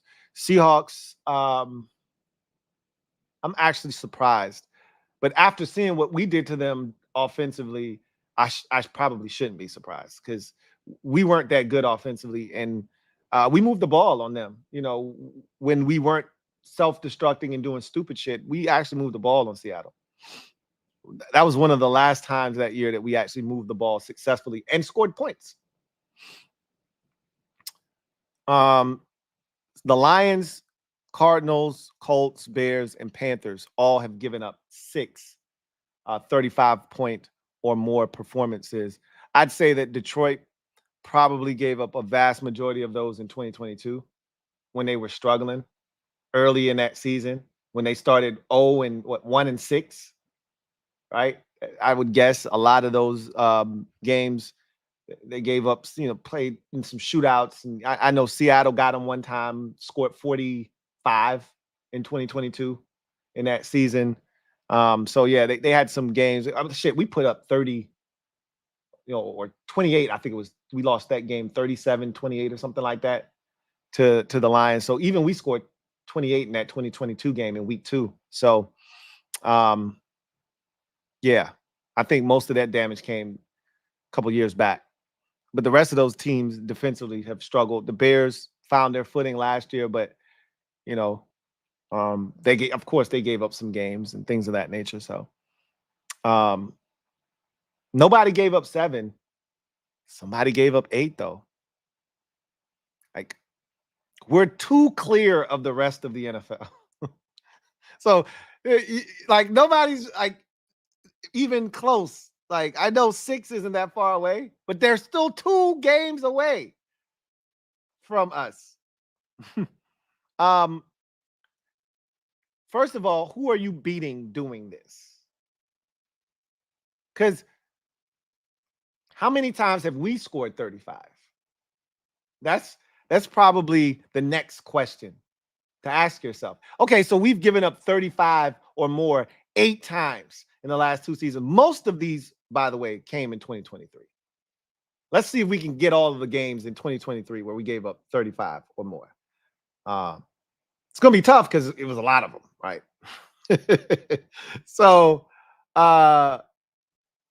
we almost gave it up in week 2 to the Broncos, but they got 33, not 35. We gave it up to the Bills. Did we give it up to the Bills in week 2? 35-3, right? 35-3. So that's one. What did the Eagles score in week 4? What did the Eagles score in week 4? Because that was a shootout, but we lost. Was that 34-31? I think that was 34-31. That felt like 34-31. I think they might have just missed 35. Obviously, the Bears put up 40 on us, so that's 2. The Bears put up 40 on us. That still doesn't even feel right to say.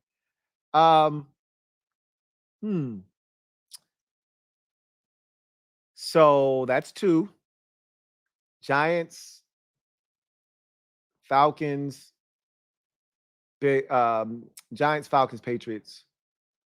Seattle didn't put up 35 on us either. Dallas got us twice over 40 or over 35. Twice, both times. Thanksgiving and week 18. So that's 4. The Dolphins got over 35 on us. That's 5. The Eagles got us for 38 the second time. That was 38-31. So that's 6. Okay. I think that's it, though. I don't think the 49ers, I think they took it easy on us, and I think they only scored like 31. I don't think there are any more games. I think that's 6. And then the other 2 were probably in 2022. Would be my guess. I'm just trying to think of any outburst in 2022.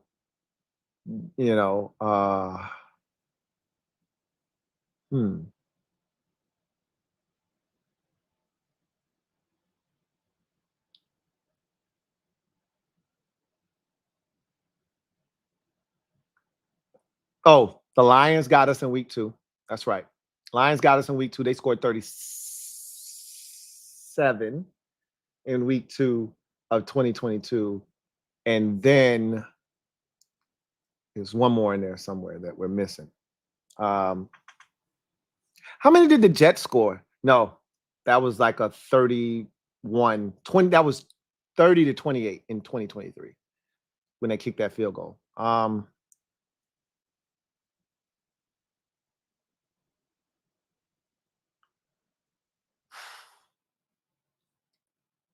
many? Oh, the 49ers in 2022 when Heineke got benched. I bet you that's it. How many did they score in that game? It felt like 40. Like they put a 40 burger. That was right after Christmas. I bet you, I guarantee you that's the other one. That's the 8th one right there.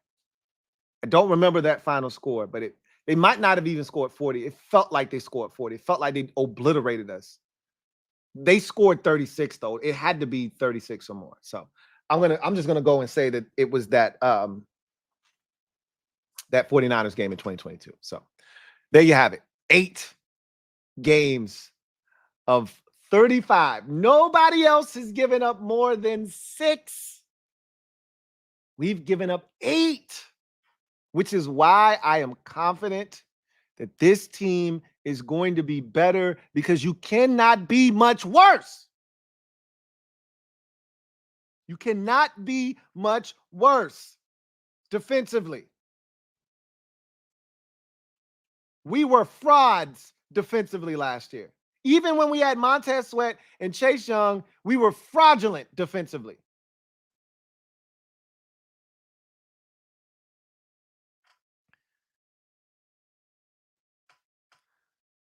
Let's continue going down the rabbit hole. So if you're giving up, if you're not forcing turnovers, minus 19, the worst in the NFL over the last 2 years. So you're not creating turnovers, but you're giving it up. We're very promiscuous. We giving up the ass every week. We giving the shit up. Teams know when they come in here, they can get whatever they want. So you're not protecting shit. You're spreading it wide open, busting it open. You're giving up 35 all the damn time, which leads us down this road. Games where a team never trailed at any point in the last 2 seasons.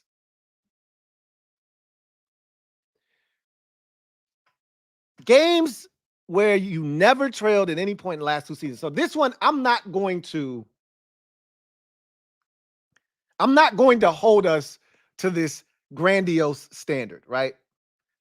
We're ass. So this stat is reserved for elite teams, the best of the best in the NFL. This is where you're going to find the upper echelon, okay?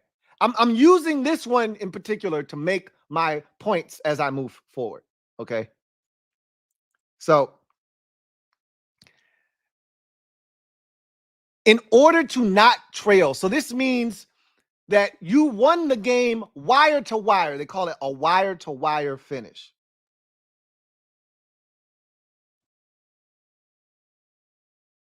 JR says, busting it open, pause. Yeah, pause. If you want to throw a pause in there, knock yourself out. I wasn't planning on pausing. This is some bullshit. This is bullshit. Different games, same outcome. He always wins. Or in our case, we always lose. Wire to wire finish is when you take the lead and you never relinquish it in the game. You never trail at any point in the game. That's reserved for the best teams in the league. Not teams like us, not the bottom feeders, the little sisters of the poor like the Commanders. We're happy to just find a way to win the goddamn game, okay? We could trail for 59 minutes and 30 seconds and find a way to kick a field goal with 2 seconds left or with 30 seconds left and steal the goddamn victory. It is very rare. We have 2 games in which we never trailed. Can you think of any game in the last 2 seasons where we didn't trail at any point and we won the game? We started out winning and we never relinquished the lead. I can think of one. Can you? I got one game. See if you can find one.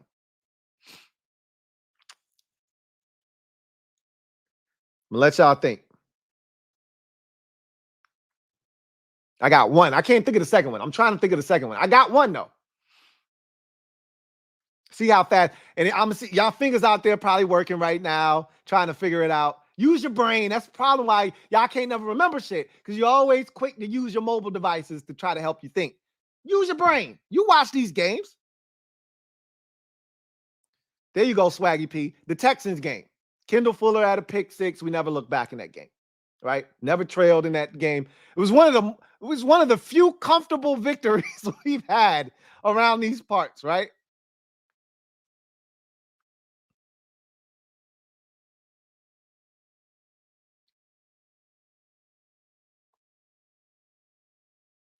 Y'all said Thanksgiving against the Cowboys with Gibson. That was back in 2020. That wasn't in the last 2 years.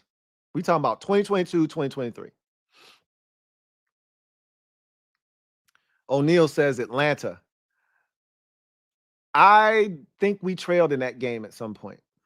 I'm not 100% sure, but I am pretty confident that we trailed in that game at some point. I think Atlanta probably scored first. And then we rallied back, took the lead, and it was kind of like a back and forth affair. I think we trailed in that game at some point. I think though, y'all might be on to something. I know what the other game is. I got the two. It came in the same year. YG DJ says Falcons and Cowboys. It's the first game against Dallas for Sam. That 2022 game at the end of the season. He throws the touchdown to Terry. We take that 7-0 lead. And we had the Cowboys shut out for the longest in that game. And we just kept piling on field goals. And then Sam had the little Russian touchdown too. And yeah, we beat them up pretty good in that game. So those are the two wire-to-wire finishes, and both in 2022. Dallas week 18. Texans was like week 11, because I think it came right after the Eagles win, I think. Or was it after the Falcons win? I think it might have come after the Falcons. No, the Falcons was the last win of that streak that we were on. So it had to be week 11. So those are the two. Yeah, it wasn't the Patriots. We were down early in the game. Stevenson had that big run for a touchdown, gave the Patriots a lead. We had to come back in that game. So no, it wasn't the Patriots game.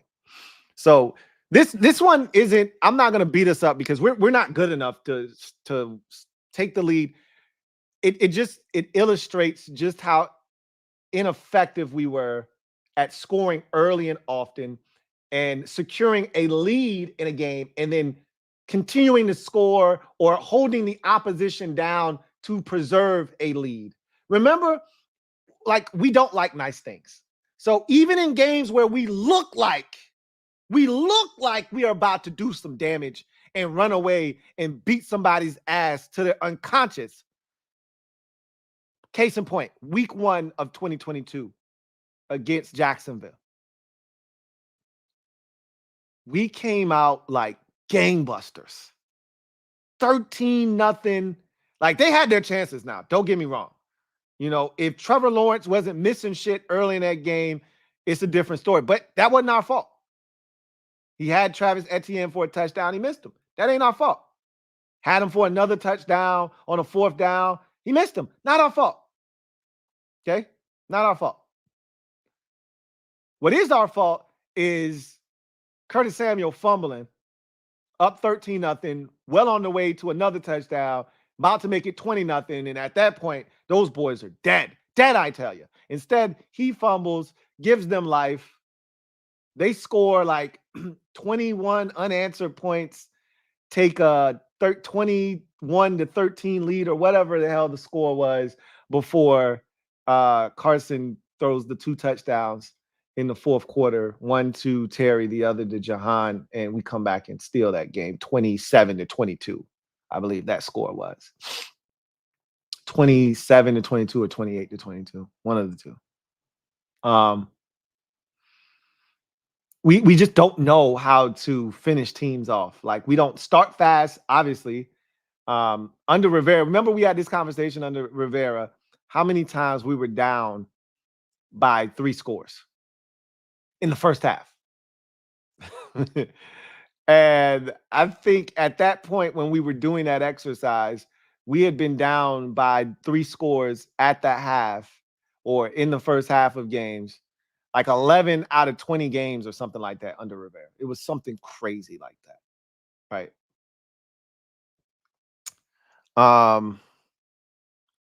So this is an extreme stat because you got to be really good. Look at the teams at the top. The 49ers have 13 games where they've never trailed in the last 2 seasons. Out of a possible 34 regular season games, 13 of them, over a third of them, over 33%, closer to 40% of those games, they've never trailed. Ravens, Eagles, Chiefs, Lions, 12 such games over the last 2 years. Again, that's the upper crust of the NFL right there. I mean, if we go down the next rung to 11, where you find the Bills and the Cowboys, you're really talking about the upper crust of the NFL. Those 1, 2, 3, 4, 5, 6, 7 teams right there, you could argue probably combine their win totals over the last 2 seasons, and you might be able to surpass 2/3 of the league if you put them together, right? You take the Cardinals and Washington and the Jets and a lot of those bottom feeding teams, right? And you put their win totals over the last 2 years together, and you just take those 7 teams, Dallas, Buffalo, Baltimore, Philadelphia, Kansas City, Detroit, and San Francisco's records over the last 2 seasons. You combine those records, you could probably surpass 2/3 of the league with just those 7 teams. The reason why those teams are so good is because when they get you down, like one thing Dallas knows how to do, you can say all you want about them when they get to the playoffs. We know this is a fact. They struggle. When the competition is at its greatest, they play at their worst. They fold under that type of pressure. But when you put an inferior team in front of Dallas, oh, they finna beat the brakes off of them. Nobody knows that more than us, right? Every time I see Dallas, I start running. I start running, ducking, and looking for cover. Because if we're bad and they're good, they're going to make sure we know it. That's, to me, the first step to becoming a real NFL outfit. Winning the games that you're supposed to win. The best way to win games that you're supposed to win is to let that team know we not on the same level. It's levels to this shit, and y'all not on our level. How do you do that? By establishing a presence early in the game. Establish that presence early. Today is not your day. There will be no upsets on our watch. 14-0 after the first quarter. 24-3 at halftime. So they know it ain't today. When you play with your food, you have a chance to choke. You better hope somebody knows the Heimlich.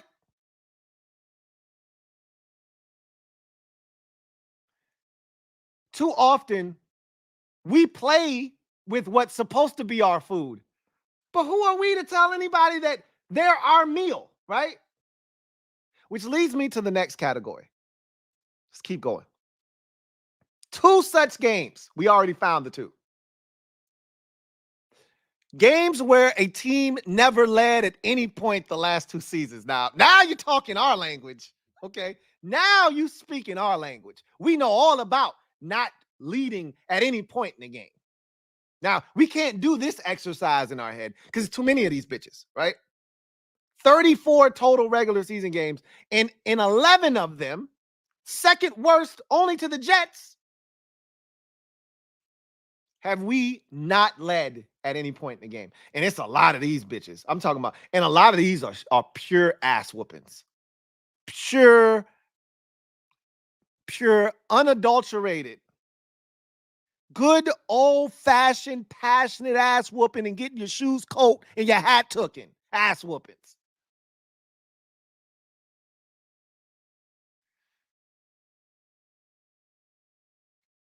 The Bears game, anybody? I mean, we could do this exercise if you want, because we probably could come up with the 11, but why do it? Why? Because I'm petty. So let's go through this exercise, shall we? We almost got shut out by the Bills in week 3, right? Almost got shut out. But as a wise woman once said, almost doesn't count. Almost doesn't count. Do you know how excited I was for that field goal at the end? My God. That game got out of control. It was 16-0 in the fourth quarter. We were right there. And I know that sounds crazy, but that shit got out of hand just like that. Like, damn, we were just down 2 scores. And I swear Ron was like, bro, you can do whatever you want to me. You can say what you want about me, but you would not shut out my team. We went down there and Ron put that field goal unit out there so goddamn fast it'll make your head spin. And I was like, hey, look. I said, you know, you my guy, Sly. But if you miss this field goal, we can never go back to where we once were. We could never be what we once were. I will never forgive you if you get us shut out in this game. It was a lot of pressure on Joey Sly to knock that field goal up through the uprights, right? And of course he did. And it saved us the embarrassment. I asked you a question earlier. When was the last time we've been shut out? It easily could have been 2023. Okay, we were this close to getting shut out in that game. So that's one, obviously. Never led in that game. That's not the case for week 4 against the Eagles, because we led in that game. We were killing them actually in that week 3 game, or 4 game rather. Week 5 against the Bears, clearly never led in that game. Excuse me. So that's 2. The following week against the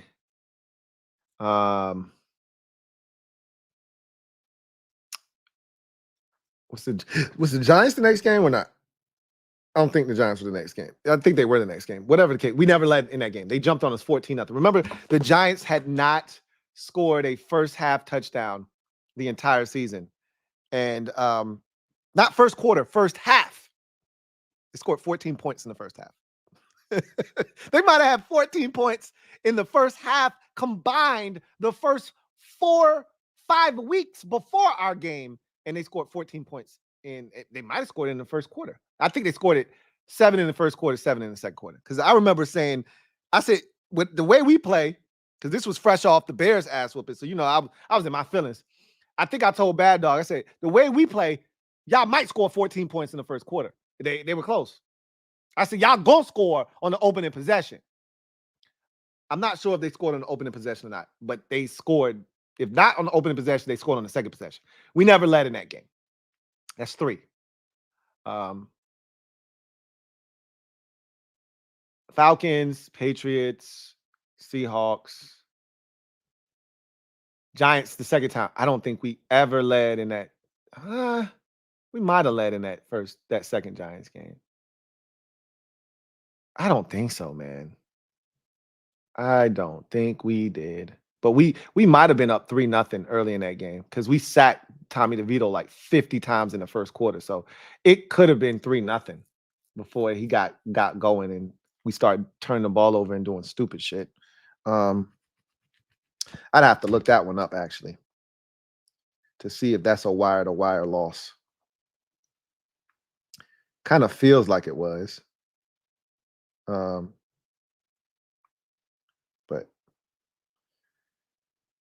can't be too sure. So let's check and see.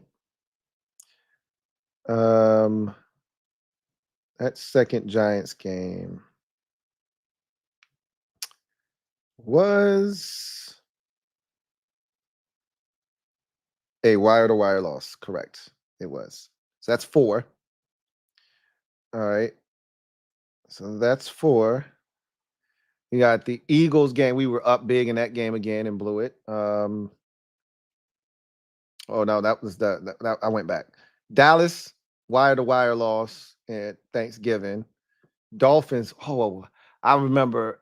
I thought that Dolphins game they only scored 30 something, but they could have scored. They could have scored. They put 45 on our head. Gave up 45 twice in a row. They could have scored 60 in that game if they wanted to. That's another one. That's 6. Did we ever lead in this Rams game? Weren't we getting shut out? Yeah, never led in the Rams game. Never led in the Rams game. So that's 7. Never led in this Jet. Yeah. Oh no, we did take the lead in the Jets game. I stand corrected there. So never led in the 49ers game. You know what? I think we did lead the 49ers at one point. No, we didn't. We tied them. It was 10-10. It's 10-10. So we never led in that game. That's 8. Dallas in week. I think we led that game early.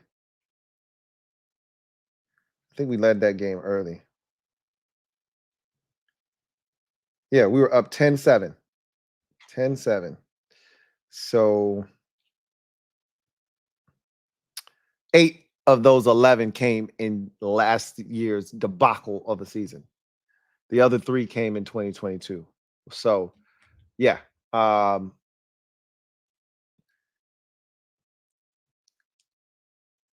last statistic that we looked at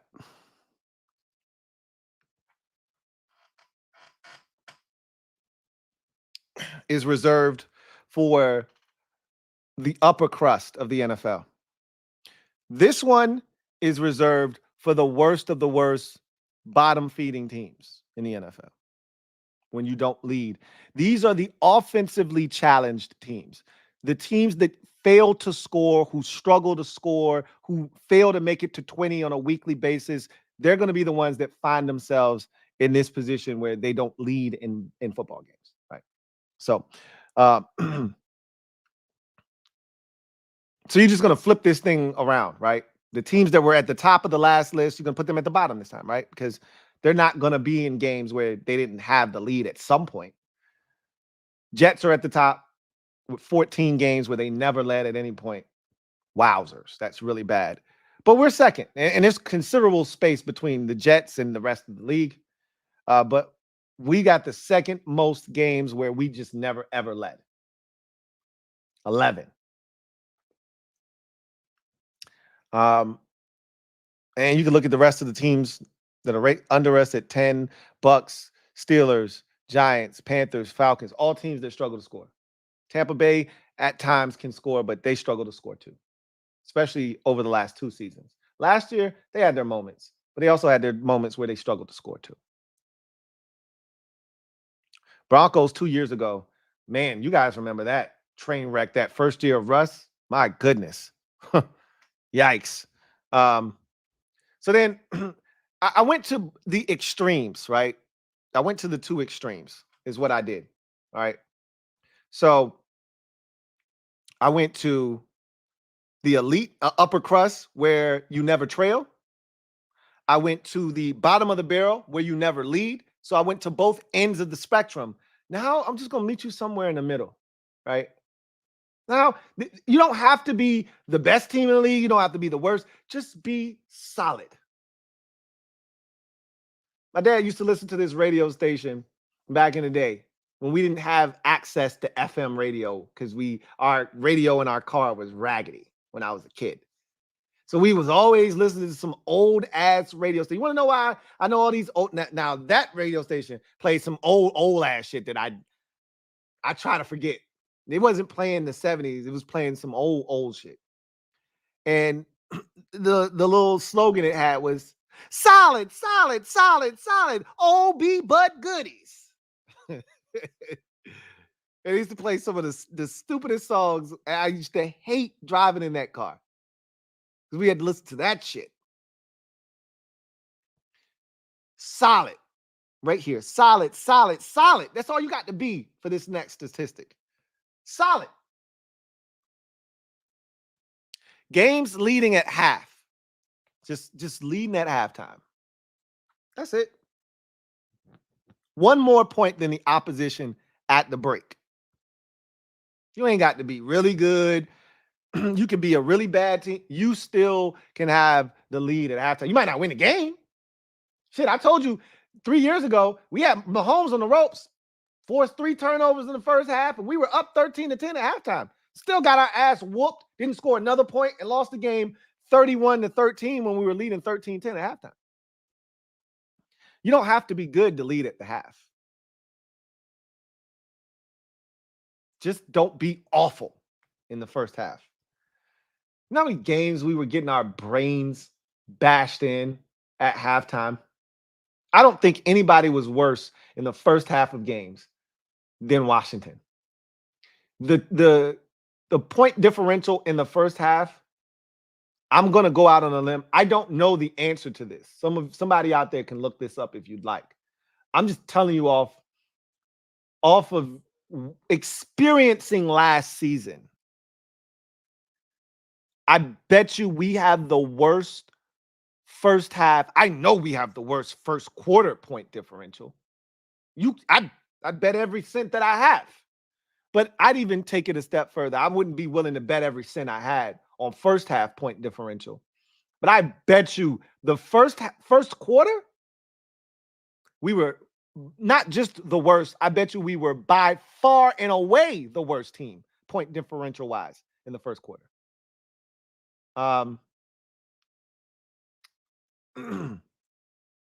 Games leading at half the past 2 seasons. Ravens at 25.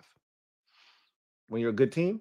So, again, for context, there were a possible 34 regular season games over the last 2 seasons. The Ravens led in 25 of 34 games at halftime. Only 9 games they did not lead at the halftime break. The 49ers only did not lead in 10 of the 34 games they played in the regular season over the last 2 seasons. The Eagles only did not lead in 12 of the 34 games that they played the last. So you see where we're going with this, right? Lions, yeah, Cowboys, Bills, 21 out of 34. Again, you're talking about the upper crust. Chiefs, 20, right? Same teams. Same shit we talking about here. Titans, you like, hey, the Titans, what are they doing here? When you got Derrick Henry and Ryan Tannehill and they're not turning over and they bludgeon you to death with the run game, they're probably leading 10-7, 13-7, 13-10 at halftime. They may not win the game. Remember when we played them? What happened? Derrick Henry was kicking our monkey ass in the first half. He almost had 100 yards rushing in the first half. We put the clamps down on his ass in the second half, though. Took the lead even. We were losing at halftime, like 13-7 or some shit like that. 2 De'Ami Brown bombs, and it's 17-13. And we take the lead. Or 17-14, I think it was. And then we give up that long-ass third down to, I forget his damn name. He's got like 2 last names. And I'm like, you got to be effing kidding me. Then we give up a 3rd and 10 to Austin Hooper. Like he's laying down on his back at the 4-yard line, and we let him catch a 11-yard pass on 3rd and 10 on his damn back. I'm like, we so trash. Of course, Derrick Henry was going to get the shit in after that. But the Titans, they had a formula. That's why they led so many games. Dolphins, they can score. So we know you get where this is going. Let's just Seahawks and Jags, 7. So half of the games they've led at halftime. Now you're getting under half of the games. Chargers, Texans, Packers, 16. Rams, Bucks, Raiders, Vikings, Broncos, Bengals, 15. Browns, Saints, 14. Steelers, 13. Hell, even the Carolina Panthers have led at halftime in 12 of the goddamn games over the last 2 years. Giants and Colts in 11. And then you find the good guys. The old dub. Along with the Falcons and Cardinals, we've led at the half 10 times in 34 games. Almost just a shade over a third of the games we led. Only worse than us are the Jets, Patriots, and Bears. Again, it just speaks to the ineptitude of this football team and how bad we've been in every statistical category, everything that you think about that leads to winning, getting off to fast starts, scoring points, stopping teams from scoring points, creating turnovers, not turning the football over. These things lead to victory. You don't lead at half when you're turning the ball over. We were losing to the Arizona Cardinals, a team that we swore we needed to beat by 600 points in week 1. Why? Because Sam Howell threw a pick that led to points and then fumbled and had it scooped and scored right before the half. I just showed you a graphic where we were minus 19 in the turnover differential category, worst in the league the last 2 years. That's why you're not leading at halftime.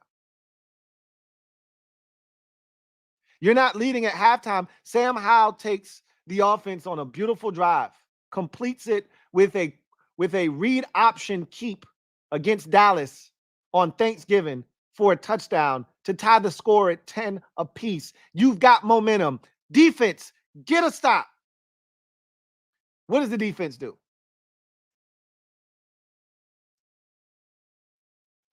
They give up points right before half. Bing, bang, boom. I can't tell you if it was a field goal or a touchdown. If my memory serves me correct, it probably was it 10-10 or was it 13-10? Either way, I think we either had tied the game or we had climbed within 3 and you had momentum and bing, bang, boom, touchdown. I think it was 13-10 because if I'm not mistaken, they scored the touchdown and it made it 20-10 at halftime. And it stayed 20-10 for the entire third quarter. And then they whooped our ass in the fourth quarter.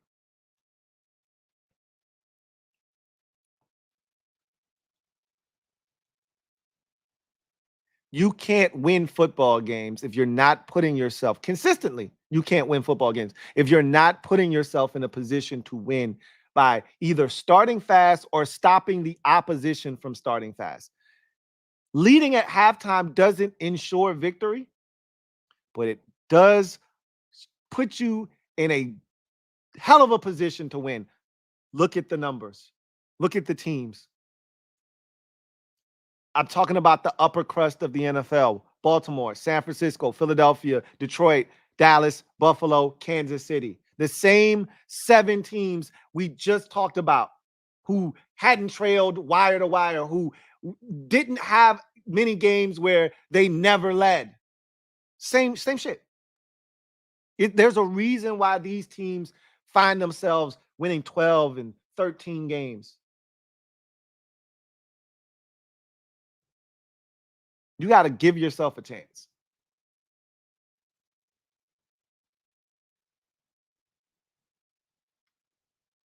So now I'm going to just get to these last 2 because we've talked about these a lot. Like a lot. And I always used to joke with you guys and tell you that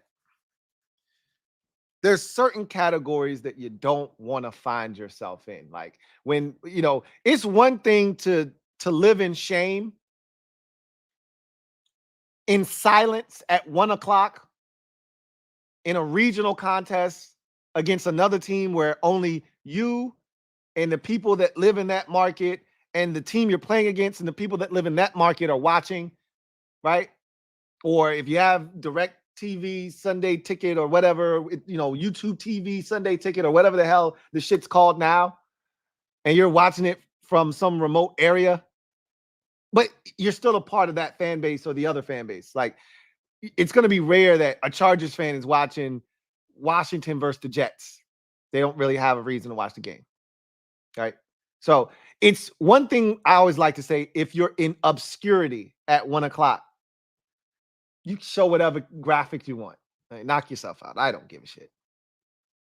It's when you get on that primetime stage on a Thursday night or a Monday night and they decide to show that teams who haven't won a playoff game or the last playoff game you've won. This is the shit that you don't want to find yourself on, because when the playoffs roll around or you're getting close to the playoffs, they're going to start popping up these little lists, right? And you don't want to be on this list. Don't be on this list. There are a lot of lists that you can find yourself on and say, yeah, that's uncomfortable, but you could understand why you're on that list. There is no excuse to be on this list, because this list requires years of futility, years of ineptitude. This list is a culmination of organizational failure, because even the Jacksonville Jaguars have been to a championship game. Even the Cleveland Browns have won a playoff game. Let's go through the list, shall we? Ole! Let's go through the list. 0 years since they've won a playoff game. Those teams won a playoff game this past year. So let's just move on from them. Teams that have gone a single year without winning a playoff game: Bengals, Cowboys, Jags, Giants. Look at that list, guys. What's missing from that list? Or what stands out to you about that 1 year list? Come on, I know you got the answer in you. Come on, somebody. Come on, somebody. You can do it. Look at that 1 year list and tell me what you see. What do you see?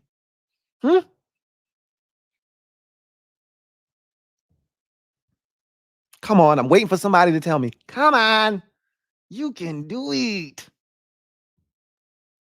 What do you see? No, Larry, I don't see New York's bum ass. That ain't what I see. Yeah, Elijah. That's what I see. I see the NFC East. Yeah, Door Gunner. I see no W in there, right? KP Flex, not us.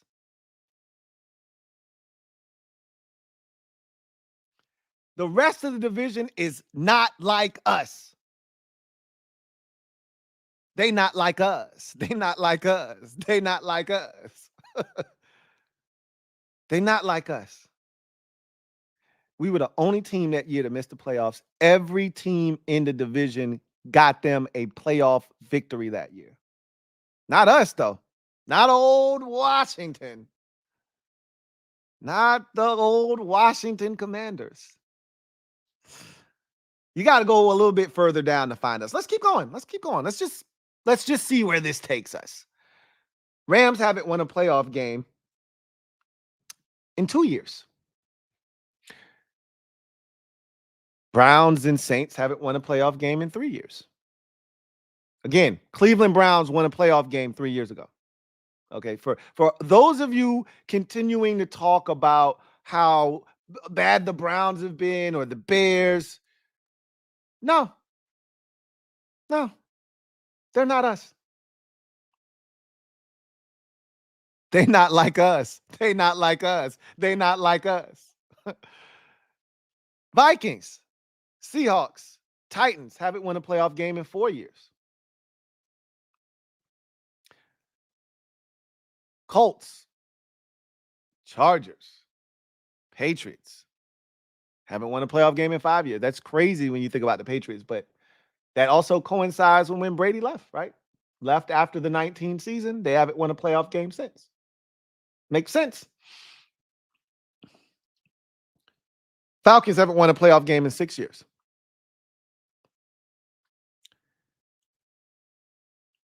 Steelers haven't won a playoff game in 7 years. This is why Steelers fans are upset right here, right?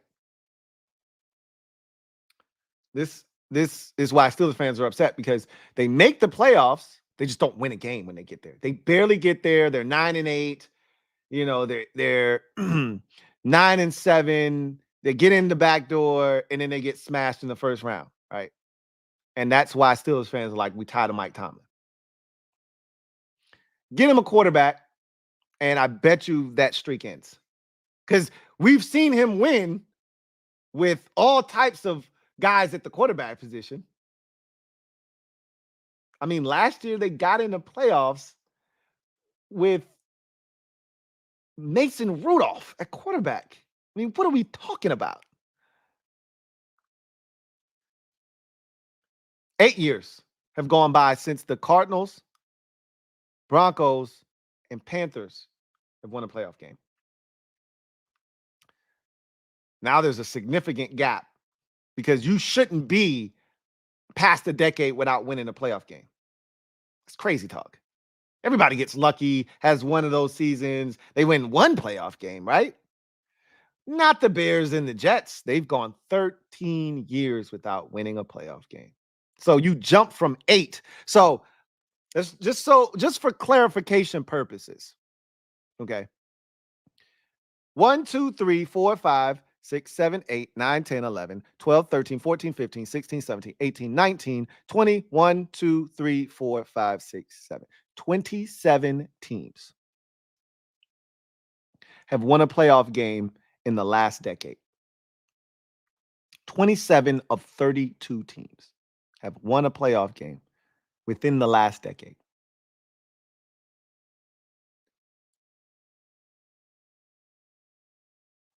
Think about that for a second. Just in the last decade. Like, you just needed to win one playoff game, one, in the last 10 years. One. The Jets and the Bears couldn't do it in the last 13 years. What a pathetic loser. Until you go to the next team. And this shit ain't funny no more.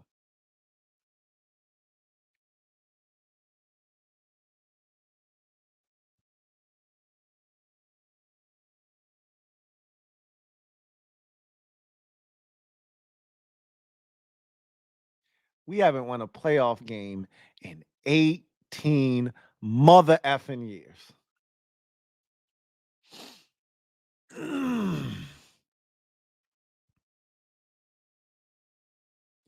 My eldest child wasn't even born yet.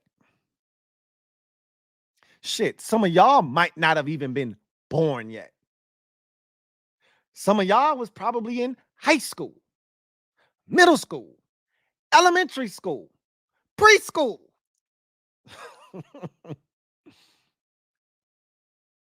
Shit, I was still in what? 18 years ago? College.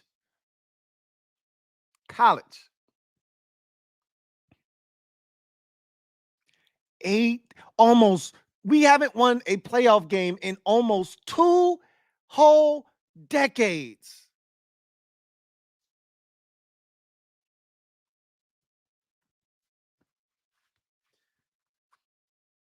Let that shit sink in.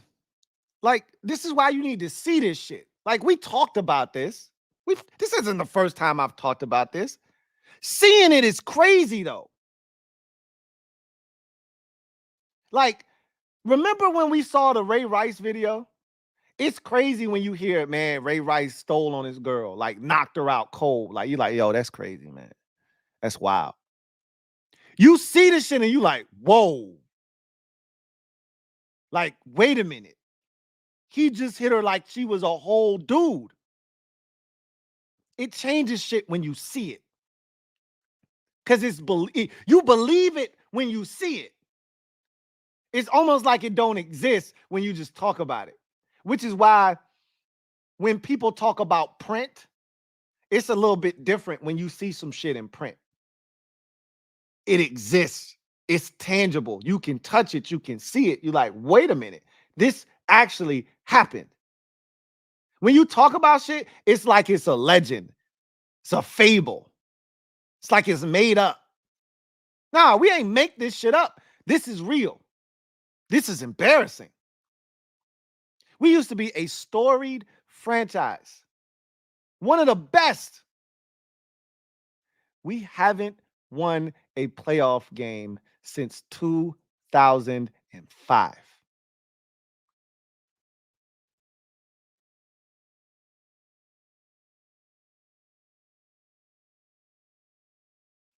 Now, there's two more teams on this list, and yeah, it's rough. The Raiders haven't won a playoff game in 21 years, and the Dolphins haven't won a playoff game in 23 years. You got to go back to Dan Marino. I think in y'all can look this up. If my memory, I got a memory like a steel trap.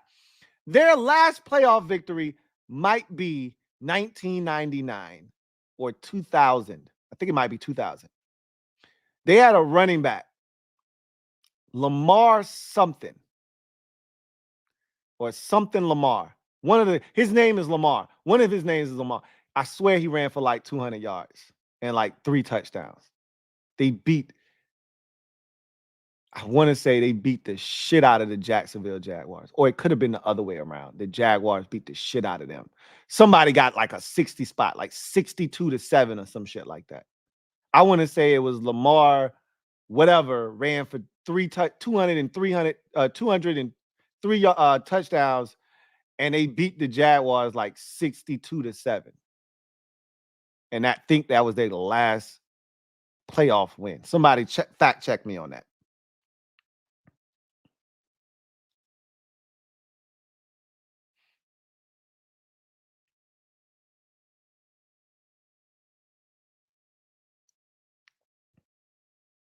So there's teams that have it worse than us, but you can't say shit to the Raiders fans. You know why?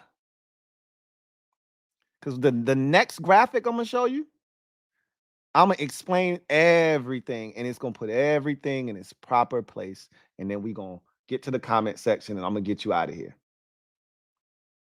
But I just need you to understand that when you see a fan who ain't on board, who ain't buying the shit that the team is selling again this offseason and again, I can't tell you any clearer than I've already told you 15 times this offseason, and I'm going to tell you another 15 more.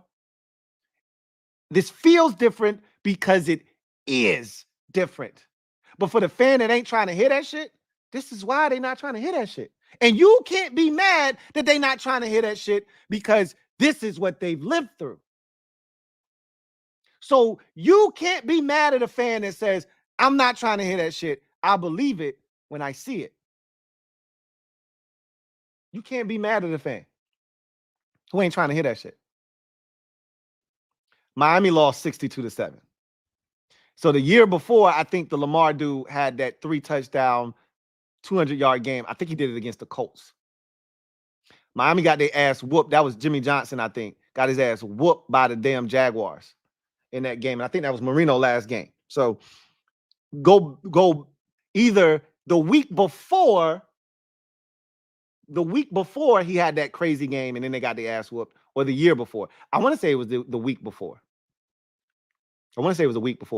Lamar, whatever his name is, went off on the Colts in wild card weekend. And they beat the Colts. And then the next week, they got a mud hole stomped in them.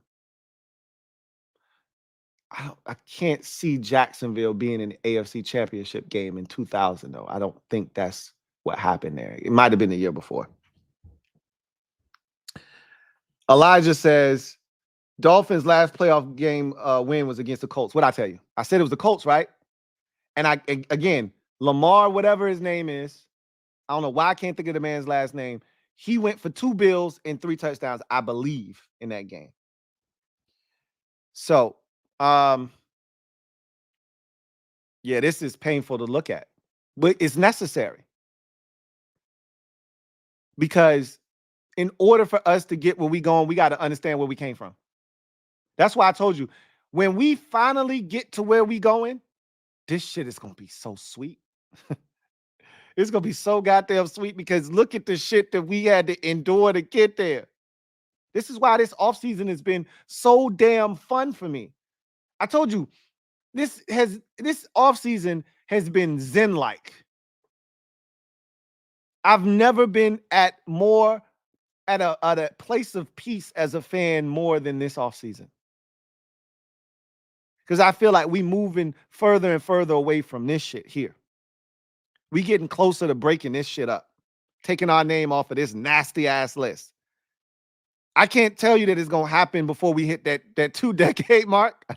I can't tell you that we're gonna erase this shit before we make it to 20.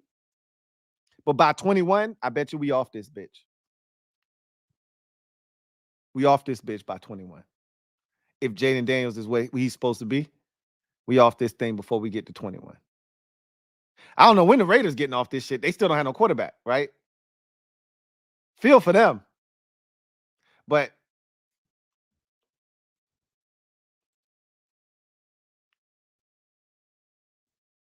this is the last one.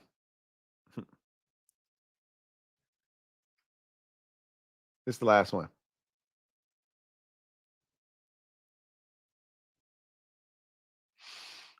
Each team, the last time each team has played in a conference championship. And this is why I say nobody's had it worse than us. Because when you put all of it in totality, when you add everything up,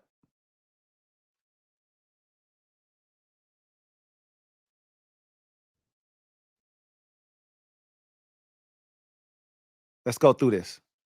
And I'm going to tell you why nobody's had it worse than us. So before this past season, the Lions, they were right down here with us. They had played in the NFC Championship game in 1991 against us. That was the last time they had won a playoff game. That was the last time they had been to a championship. And that's why last year was so good for Lions fans. They enjoyed the hell out of that shit. Because they were us. The biggest difference was they had Matthew Stafford. They had a franchise quarterback. They had been to the playoffs a couple times. They hadn't won shit. They still hadn't won a playoff game since 91, right? But they had a quarterback. They had a shot. They had a Hall of Fame player, right? Probably 2, Matthew Stafford. Heavens to Megatron is a Hall of Fame player. We have had 1 Hall of Fame player walk through our door, and he probably won't retire a Redskin/Commander. No, not probably. He won't. He will not go in the Hall as a part of this organization. He will go in the Hall of Fame as a San Francisco 49er.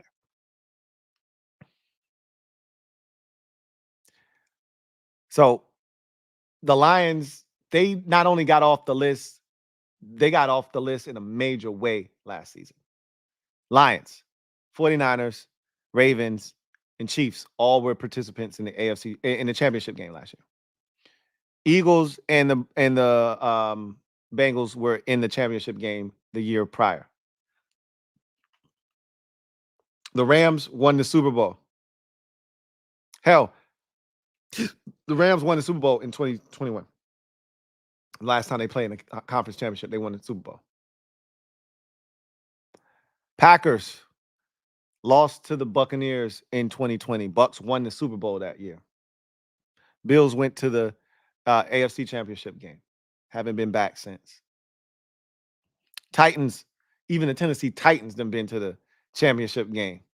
2019, Ryan Tannehill takes over, catch lightning in the bottle. Derrick Henry gets nasty, and they get all the way to the AFC Championship game. Actually have the lead on the Chiefs, I think 14-3 before the Chiefs just explode and go off on them, pause, and beat the brakes off of them. 2018 Saints. And that was the game with what's the name of that game with the pass interference that they didn't call, and the Rams ended up going to the Super Bowl in the Superdome. When the next year we got that bogus ass challenging pass interference rule for 1 year just to appease Saints fans. Whatever the hell that game was called, off of that no call penalty. Them and the Patriots went in 2018 the last time.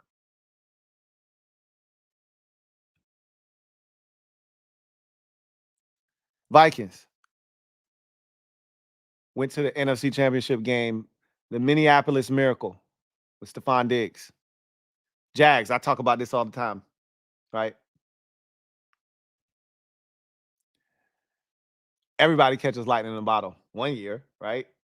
Even the Jags with Blake Bortles, with Nathaniel Hackett, who looked like the worst offensive coordinator each of the last 3 or 4 years.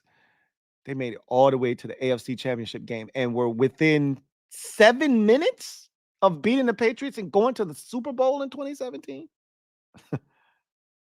Are you kidding me? The Jags did that? And we haven't done anything of the sort? We haven't even won a playoff game in 18 years? Falcons were the best team in 2016, blew the Super Bowl 28-3. We all know about that. Steelers were in the AFC Championship game last time in 2016. Dorgana says the Jags were all defense. False. False. Go look up the score of that Jags Steelers game from 2017 in the AFC divisional round. They beat the Bills 10-3, I think, something like that in wild card. Go look at the score. Steelers and Jaguars divisional round 2017. Go look that score up. Tell me that they're all defense. Then run that back to me. 2015. Panthers. That's the Cam Newton season where they went 15-1, made it all the way to the Super Bowl, lost to the Broncos. Their last time in the AFC Championship game. Cardinals. That's Carson Palmer. They made it all the way there, lost to the Panthers, got blown out. And yeah, 2015. Even the Arizona Cardinals have been in the last decade to the championship game. Seahawks went to the Super Bowl back-to-back years, if you recall, 13 and 14. The last time they've been in the championship game was 2014, where they lost to the Patriots. Should have won that game, but we all know they didn't give it to beast mode on the 1-yard line. Instead, Russ throws a pick. They lose. Colts went to the AFC Championship that year. That's the last time they went with Peyton Manning. Andrew Luck. Andrew Luck lost to the defending the team that ultimately won the Super Bowl in the New England Patriots. Giants last went to the Super Bowl in 2011. The thing about the Giants is they don't get there often, but when they get there, they win, right? 2011 was the last time they got there. And of course, they beat Brady and the Patriots. Bears. This is why I said don't compare us to the Bears. They had Jay Cutler for 8 years, and one of those 8 years, Jay Cutler took them to the NFC Championship game. Now, they lost to the Saints. Doesn't matter. They made it to the NFC Championship game. The Jets, Dirty Chaz, we can laugh and point all we want. Dirty Chaz took the Jets to the AFC Championship game each of his first 2 seasons in the league, I believe. I can't recall if he went in his rookie season. I think 2009 was his rookie season. They went to the AFC Championship game, and then they went back again, and we got our famous quote from Bart Scott. Can't wait. That's the last time the Jets went. So again, don't compare us to the Jets. They went to the AFC Championship game 2 years in a row. 2009 and 2010. All right.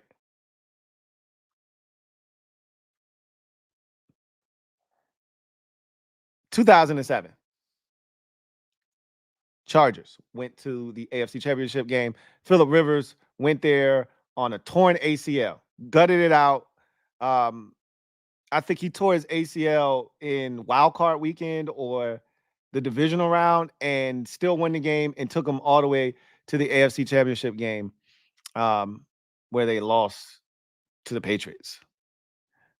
Again, one of the greatest teams we had ever seen, Patriots, but Phillip Rivers gave it a run. Raiders, last time they've won a playoff game, 2002, but they went to the Super Bowl.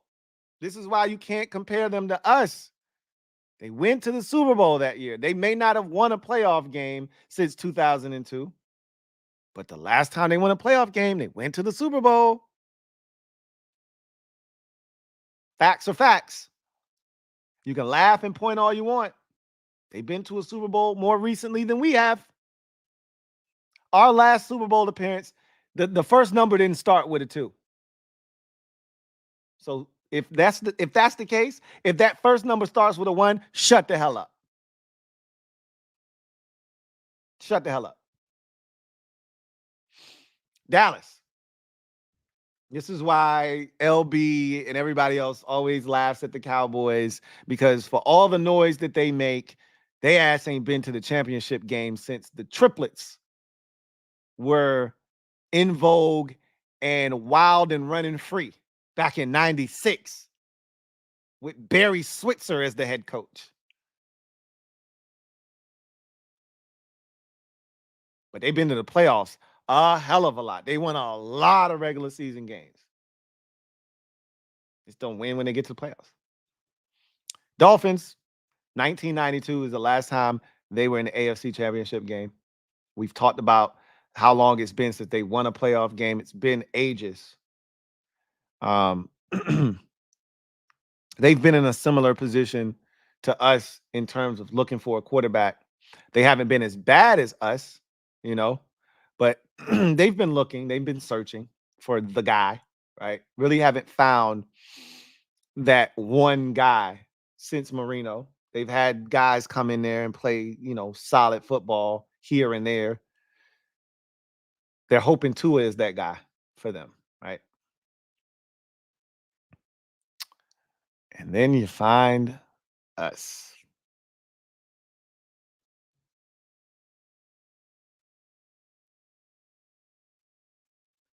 And then you find us. 1991. We barely made it into the 90s. We could be the Browns, right? Nah, not right. Because that don't make me feel no better. That their shit is 89. That shit don't make me feel good. To hell with the Browns. I'm worried about us. We have not played in a conference championship in over 3 decades.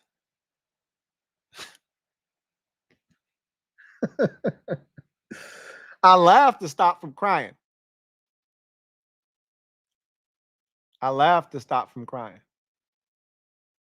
Because look at this list.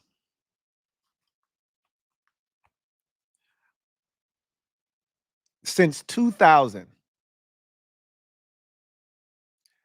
only 5 teams haven't played in a conference championship. And one of those teams didn't exist until 2002,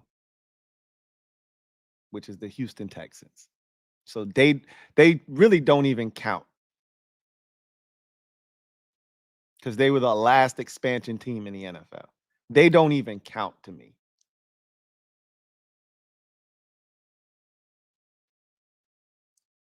So what I'm essentially telling you is, since 2000, 27 of the 32 teams in the NFL have made the conference championship. Many of these teams multiple times over.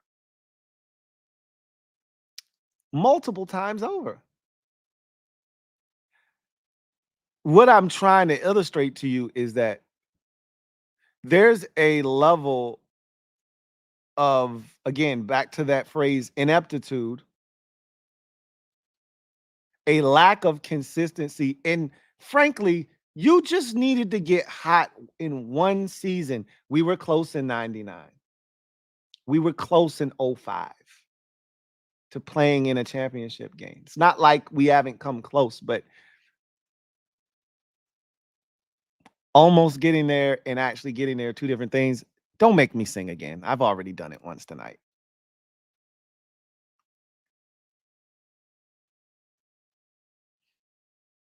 Do you understand the plight of the Commanders fan, the Redskins fan? Like most of this is Redskins driven right here. This is the Commanders fan, right? The fan that just came on board 2 years. They don't know about any of this. This is the plight of the Skins fan. We'll call them Commanders because that's what we're called now. But to understand it is to live through it, to experience it. The shit that I've talked about tonight, the ineptitude the last 2 years, the inefficiency the last 2 years, is a microcosm of over 30 years of subpar, despicable, disturbing football played by this organization and this franchise. With the occasional one-off here or there, but it still hasn't landed us in an NFC championship game. Even when we quote unquote caught lightning in a bottle, won 5 in a row, 6 in a row, 7 in a row to finish the season, still hasn't gotten us all the way to a championship game. And a lot of that, I feel like, was just us in our organization and that black cloud that was hovering over us. We were never going to win anything with Daniel Snyder here. But this predates Daniel Snyder. I mean, Snyder didn't show up in 92. Snyder didn't show up in 93 when Gibbs 1.0 ended. He didn't show up here until 99. Tried to derail that season, but got here just a little too late to ruin what Brant Johnson and Stephen Davis and Albert Connell and Michael Westbrook and company were about to go do offensively. Larry Centers got here just a wee bit too late to trash that. He tried. Oh, he tried. We were never going to win with him as owner. I bring all of this to your doorstep.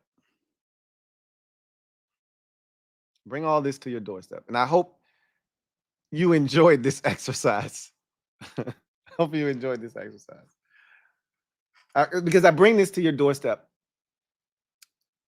to let you know that this offseason is the beginning, hopefully. It feels like the beginning of the end of all of that shit that we just talked about.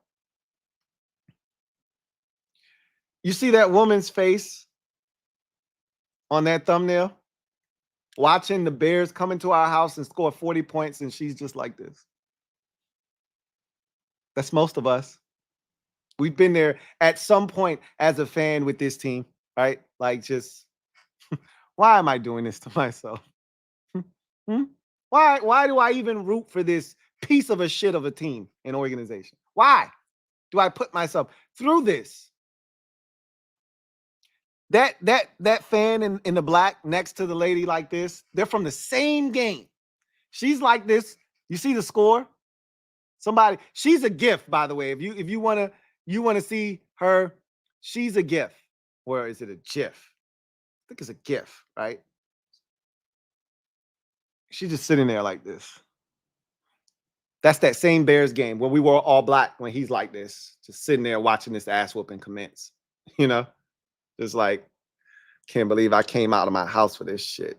Got dressed up, put this goofy ass hat on my head, all in the name of fandom, thinking we was about to spank some ass, not knowing that our ass was the one that was going to get spanked.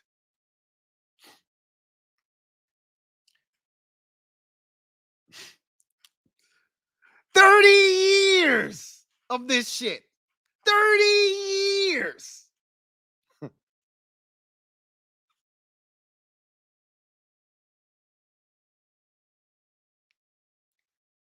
it starts to come to an end now. This season is the first step on the road to recovery. Tonight was about making sure that you understand that we have a problem. Not that you needed to be reminded of it, but some people, this 11-win crowd, and again, anything can happen. That's why they play the games. But this crowd that magically thinks you show up and voila, 10 games, one appears. You don't erase years of dysfunction, decades of dysfunction. You don't erase that overnight.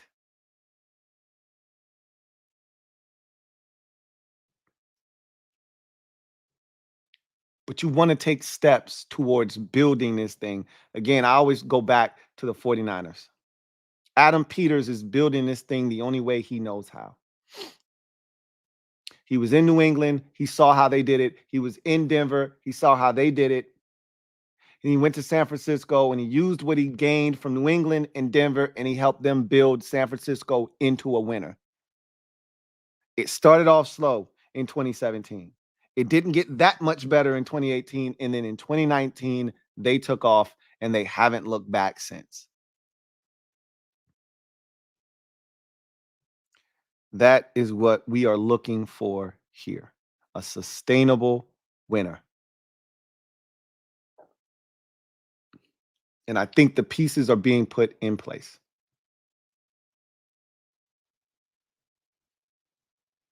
But you'd be a damn fool to think that this shit is going to happen overnight. Not with what we've dealt with for over 30 years.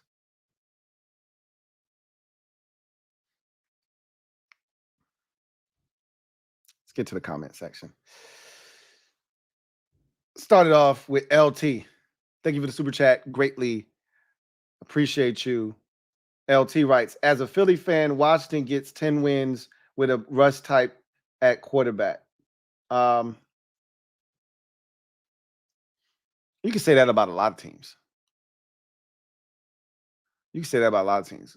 If the Jets had competent quarterback play the last 2 years with the way their defense is played, what are we talking about, right? Like, you can say that about a number of teams. Quarterback, we know, is the key in this league. If you get significant contributions from your quarterback position, if the rest of the team is solid, you're going to go a long way. Even if that means you get eliminated in the playoffs, you go into the playoffs. So I don't disagree with that, but a lot of teams can say that. And here's the issue that I take with that statement is, even without that kind of play at quarterback, even with a guy like Heineke, there were still football games. Carson Wentz, there were games there to be won that would have put us in a position to make the playoffs. 2022, we missed the playoffs by a game. By a game. We should have beaten Tennessee that year. We could have easily have beaten and should have beaten Minnesota that year. That was a lucky play in that Minnesota game. Doesn't matter. It counts.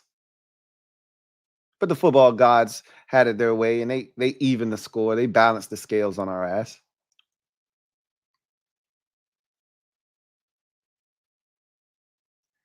We should have won games that should have.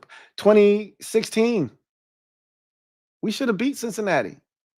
Shoulda, coulda, woulda, but we didn't. Dustin Hopkins missed a chippy. We tied with them instead of beating them.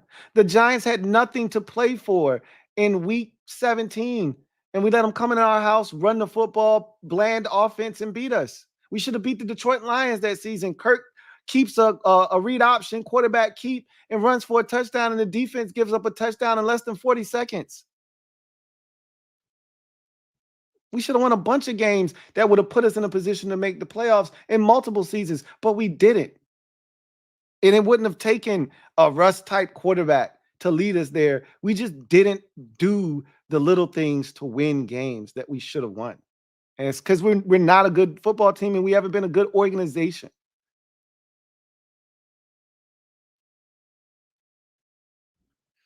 Door Gunner, thank you for the super chat. Greatly appreciate you. Thank you for being a member of the MOBB. Door Gunner writes, I don't care about the disrespect from the media and fans. Respect is earned and not given. We absolutely earned the disrespect. Earn back respect. Facts. Perfectly said. Some disrespect is a little bit out of pocket, though. You're like, come on, bro. Like, with Rivera and that inept group, we won 4 games. You really think we're going to regress after all the moves that have been made with a rookie quarterback that's 10 times better than anything we've had at quarterback here in the last 7, 8 years since Kirk left? Are you kidding me? You really think we're going to win 2 games? Like, that's like you going out of your way to be disrespectful to us. But I get it. No, I don't get it. I'm sorry. I don't get it. That's ridiculous. But somebody's got to suck, right? Somebody's got to suck. I get it. I get that part of it. Somebody's got to be trash. There got to be 2 or 3 teams that are just bottom feeders and everybody's beating them. You really think it's us, though? Because I don't. You know? But I get what you're spot on, bro. 110%. 110%. And Dory Gunner once again. Thank you for the super chat. Greatly appreciate you. Double up. Thank you for doubling up. My guy Dory Gunner writes, felt like our D gifted 22 50-yard plays last season. You know what's funny is the Dolphins had 22 in the last 2 years, and you could argue that we probably gave up more than the 22 that you just said the defense gifted. Look, man, I there are so many big plays we gave up last year. I mean, to the Dolphins alone, there were probably about 3 or 4 in that game, right? We gave up one against the Broncos in week 2 to Marvin Mims. He got over the top on us relatively early in that game. Who do we play in week 3? The Eagles, right? I'm pretty sure they got us for a couple. It felt maybe they didn't. They probably did get us for a couple big ones. I think what they did was probably systematic in that game. I don't think the Bills had any super explosive plays. They did have the touchdown pass from Allen to Gabe Davis, but that was like 30-something yards. It wasn't 50. I think that was their biggest gain of that game of the day. But yeah, as the season wore on, we started giving. I mean, shit. DJ Moore had about 4 of them shits in one game against us. And what am I saying? AJ Brown was the Emmanuel Forbes game, wasn't that? AJ Brown when he molested Emmanuel Forbes. That was week 3, right? So, well, week 4, excuse me. That was week 4. So there might have been 1 or 2 big ones in there. Felt like he was just doing whatever he wanted to do to him. DJ Moore went for 230 on us. I think it was 9 catches for 230. So you know it was about 4 or 5 big ones in there for him. Bro, we might have gave up a legit 20 50-yard plays. I know that's crazy. There's no way. It's probably like 15. 15 is realistic. 15 is definitely realistic. Jesus, we were bad defensively last year. Wow. Door Gunner, thank you for the super chat. Greatly appreciate you. Door Gunner, right? So we give up a touchdown every opening drive. We used to. Yeah, that was the thing last year. We used to give up. It felt like every opening. That's why it's impossible to lead wire to wire when you're already trailing after the first possession of the game. Because it felt like we never scored on the opening possession. Felt like, first of all, it felt like we rarely won the toss. But even in saying that, a lot of times if you lose the toss, you're going to receive the ball first, and we never did anything with it.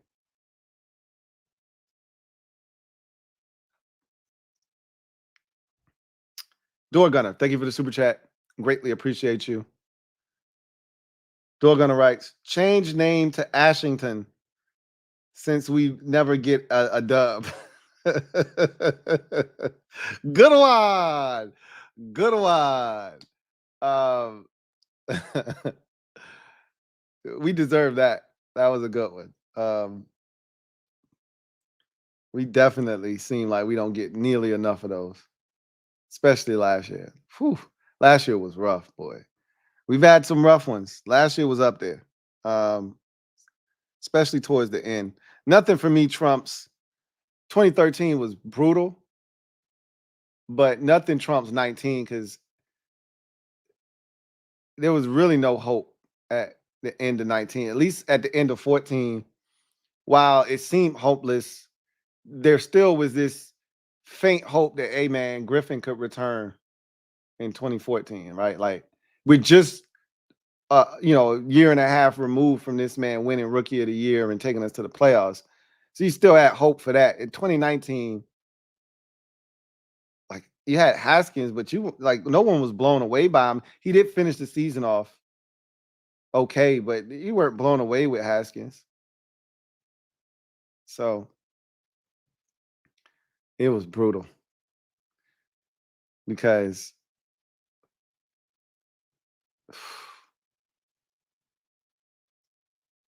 you still had stuff on the roster in 2014.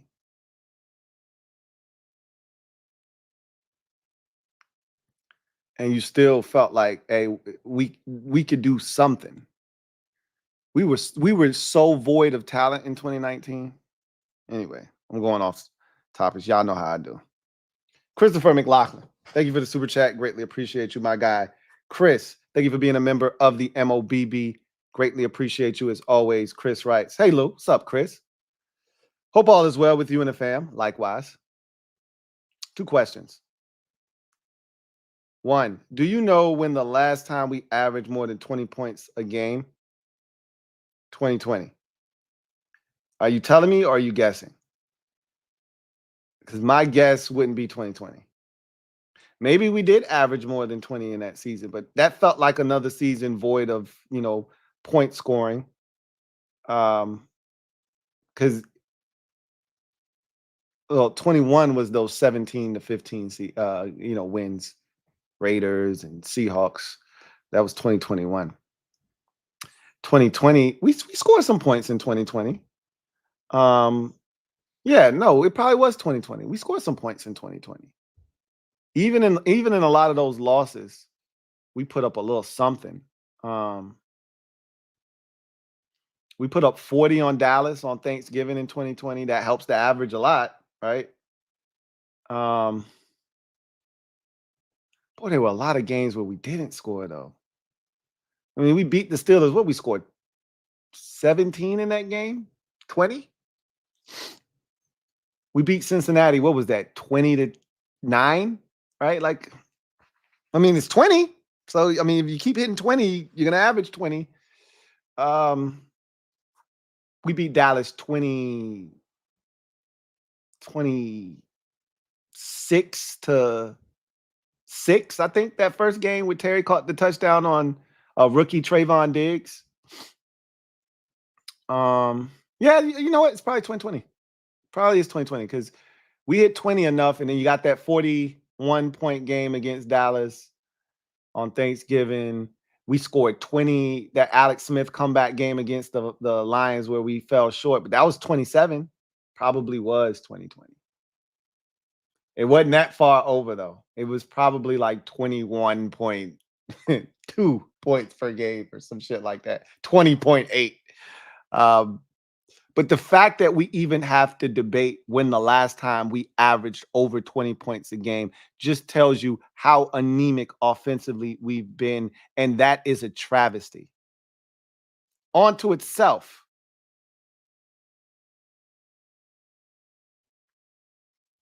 Second question. Do you know the last time we averaged more than 21 points a game? 2017.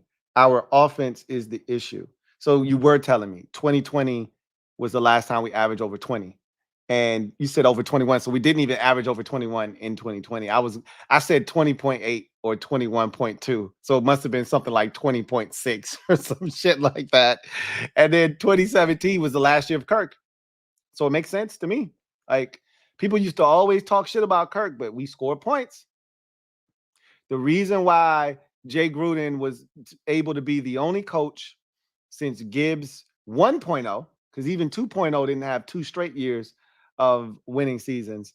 The last time we had 2 consecutive winning seasons in a row was 91-92, prior to Jay winning, not going 9-7 in 15 and then 8-7-1 in 2016.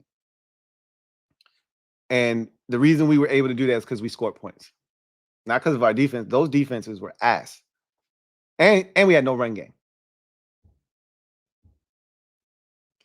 Yes, our offense is the issue, but it's not the only issue. It may be the biggest issue. I just showed you a graphic where we gave up 35 or more points 8 times. And some of it is on the offense, to your point.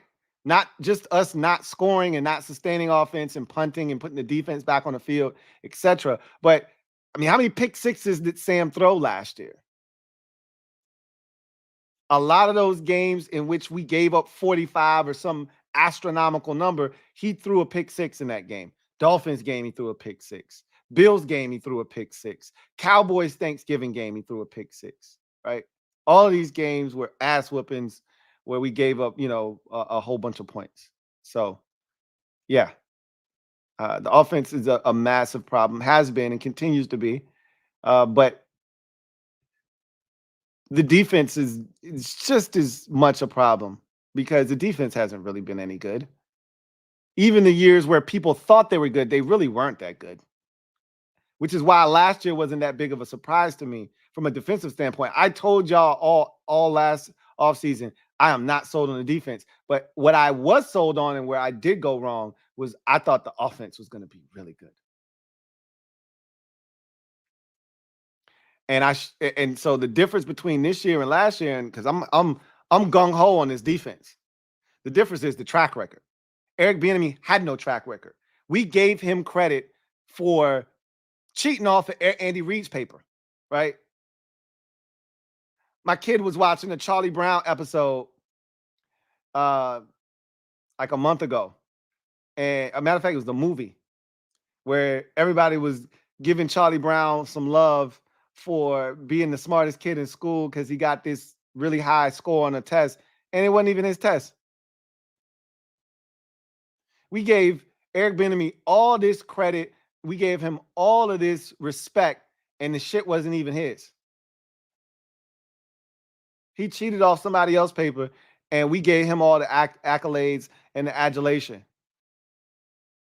Praised him and talked about how great of an offensive mind he was, and he should have been a head coach and all of this bullshit.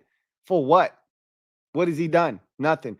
Dan Quinn has been a head coach before. Dan Quinn has led top-tier NFL defenses. Dan Quinn has a track record that precedes him. That's the difference this year. So I don't feel bad for telling you that I think this defense is going to be ridiculously good. And just off the strength of that, we'll be in ball games. And then we'll be able to come back to your, hypothesis, which is the offense is the problem. Then we'll come back to that and say, all right, defense is doing what they need to do. Offense, where you at? But if you want to win games or at least be in them while you're trying to figure shit out, your defense better be good. Because one thing that we know in this league, offenses come and go. You can fluctuate that. If you're really good defensively, you'll win or be in a lot of ball games. So our offense has been the issue. We would have won a lot more games had the offense been better. You're not wrong. But our defense was terrible last season. Terrible last season.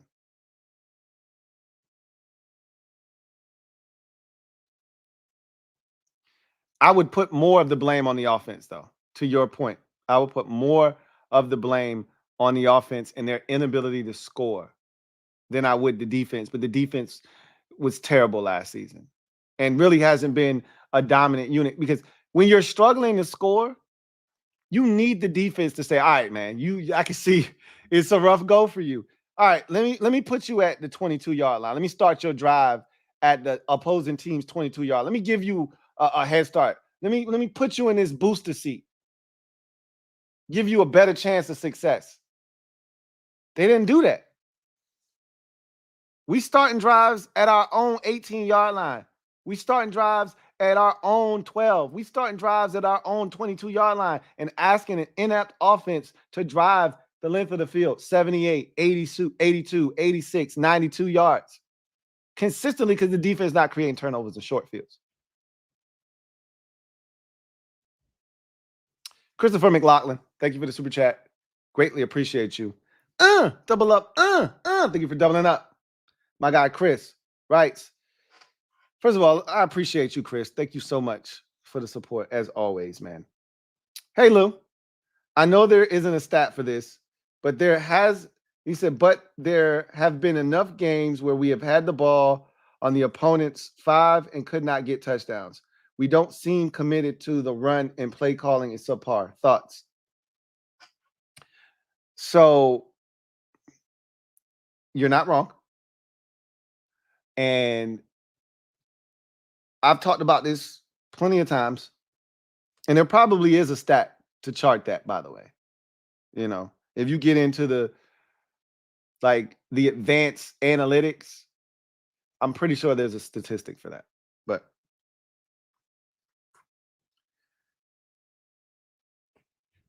I've talked about the best red zone offenses. And the best red zone offenses run the football in the red zone. San Francisco, for instance, Christian McCaffrey led the league in touchdowns last year. Why? Because when they got inside the 10-yard line, you were going to get some Christian McCaffrey. Could you stop it is the question. He was going to find pay dirt. They were going to run the ball.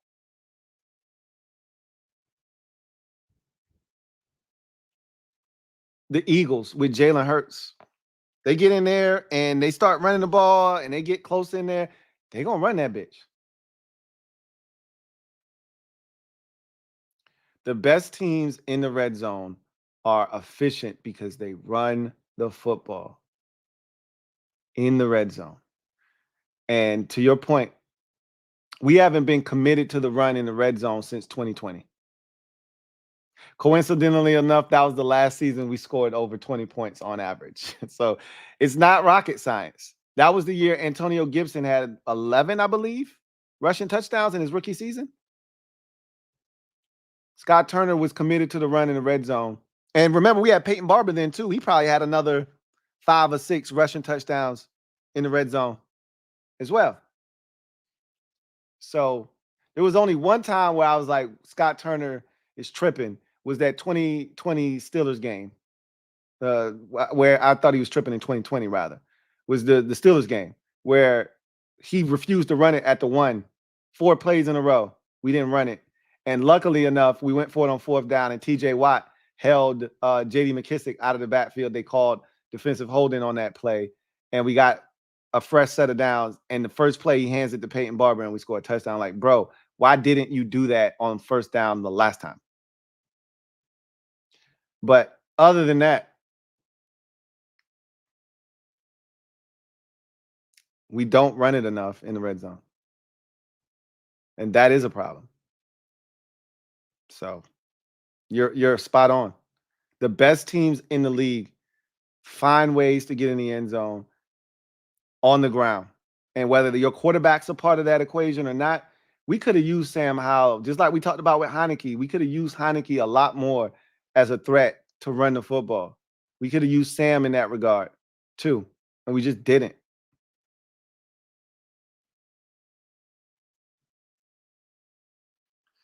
David Brown, thank you for the super chat. Greatly appreciate you. Thank you for being a member of the MOBB. My guy David writes, I feel good for us 80s babies because we might be playing meaningful football late in the season for the first time in my adulthood. You know what I'm looking forward to, David? And this is gonna sound like rudimentary, right? You know what I'm looking forward to? Playing winning football that puts us among the best in the conference in week 10 or 11. Starting off a season 7-3. Starting off a season 8-2 or 6-1. That's what I'm looking forward to. Like, yeah, I want to play meaningful football into January and possibly into February. Who doesn't? But to me, a sign of, hey, we not just here, we here to stay, is when you look up through 9 weeks of ball, Washington has the second best record in the NFC at 7-2. Or they got the third best record in the conference at 6-3. And overall in the league, they got the sixth best record.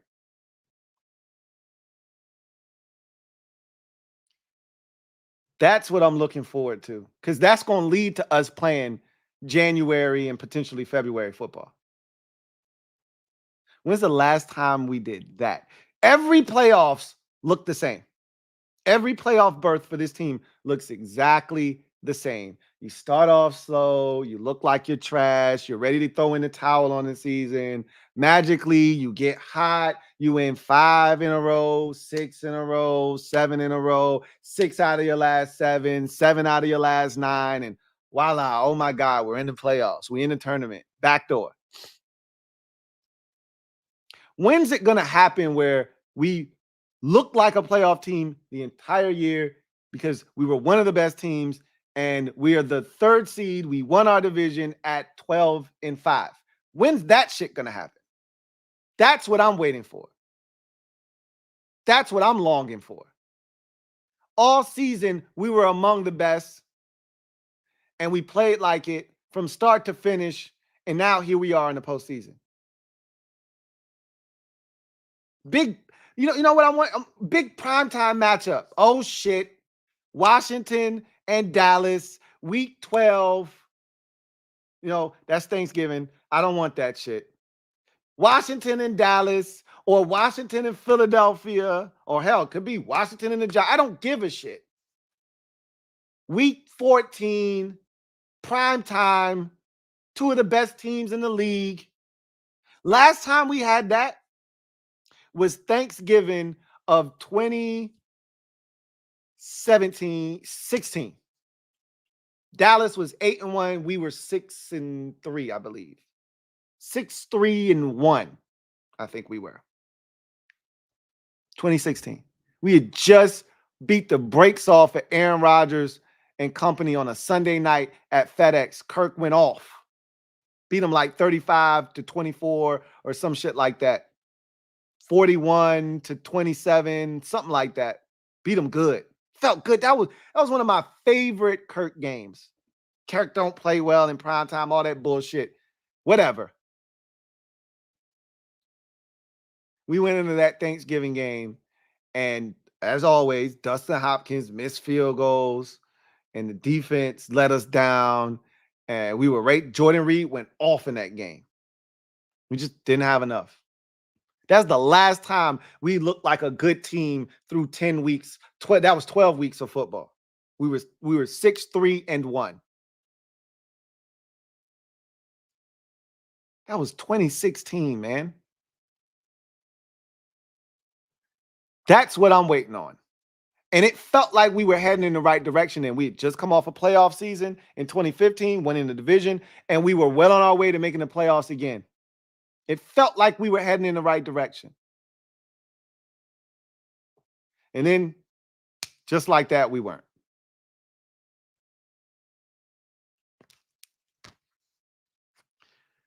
I'm ready. And we getting close. And we're taking the steps. In the next 3 years, what I just said is going to come to fruition about us being a good team, starting the season off well, feeling good. And you know, it's going to be a lot of fans because when it finally does happen, for the first time, there's going to be a lot of fans that are waiting for the other shoe to drop. They can't believe it. They can't believe what we're doing is real. So they like, yo, we gonna blow this shit.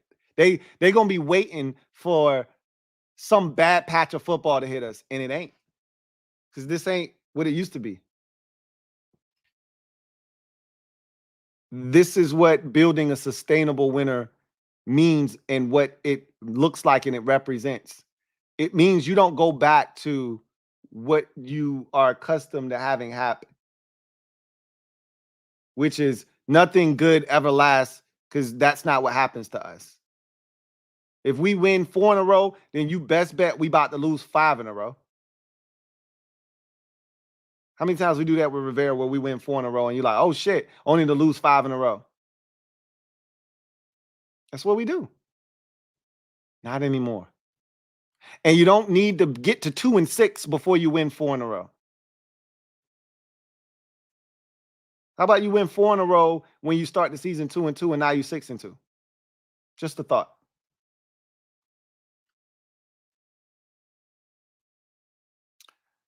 I think it's about to turn for us 80s babies. It's about to turn. Swaggy P, thank you for the super chat. Greatly appreciate you. Thank you for being a member of the MOBB. My guy, Swaggy P, writes, when a woman asks me how loyal I am, I just tell them I'm a diehard DC sports fan, specifically Commanders. After seeing all this info, it's going to be euphoric when we win a Super Bowl after all the pain we've been through. Facts, which is what I've been saying for the last 3 to 5 years. Like, you don't understand, unless you're a part of this, you don't understand what this is about. Like, I always joke, the football gods, they won't let me out of the box. They won't let me out of the bottle because they know if I get out, it's a lot of years of pent up frustration and aggression that I'm unloading. We got to be super nice, though. We can't just be like barely making it to the playoffs. But when they press that button and we finally here, a wise man once said, don't show your ass, act with class. I already know. Class is out the window. I'm showing my ass. Pause.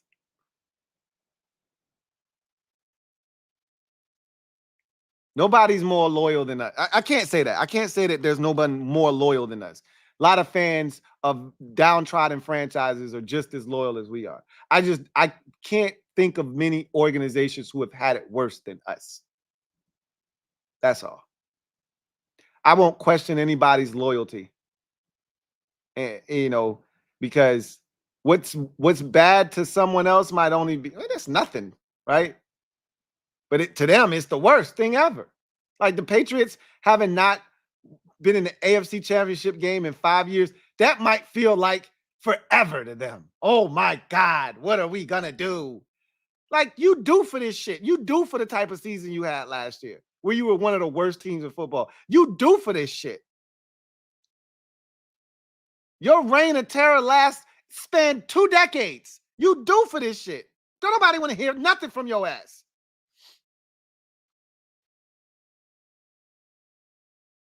When we finally get to respectability consistently, man, I can't tell you how I'm gonna act. I can't promise you anything. I'll just say that.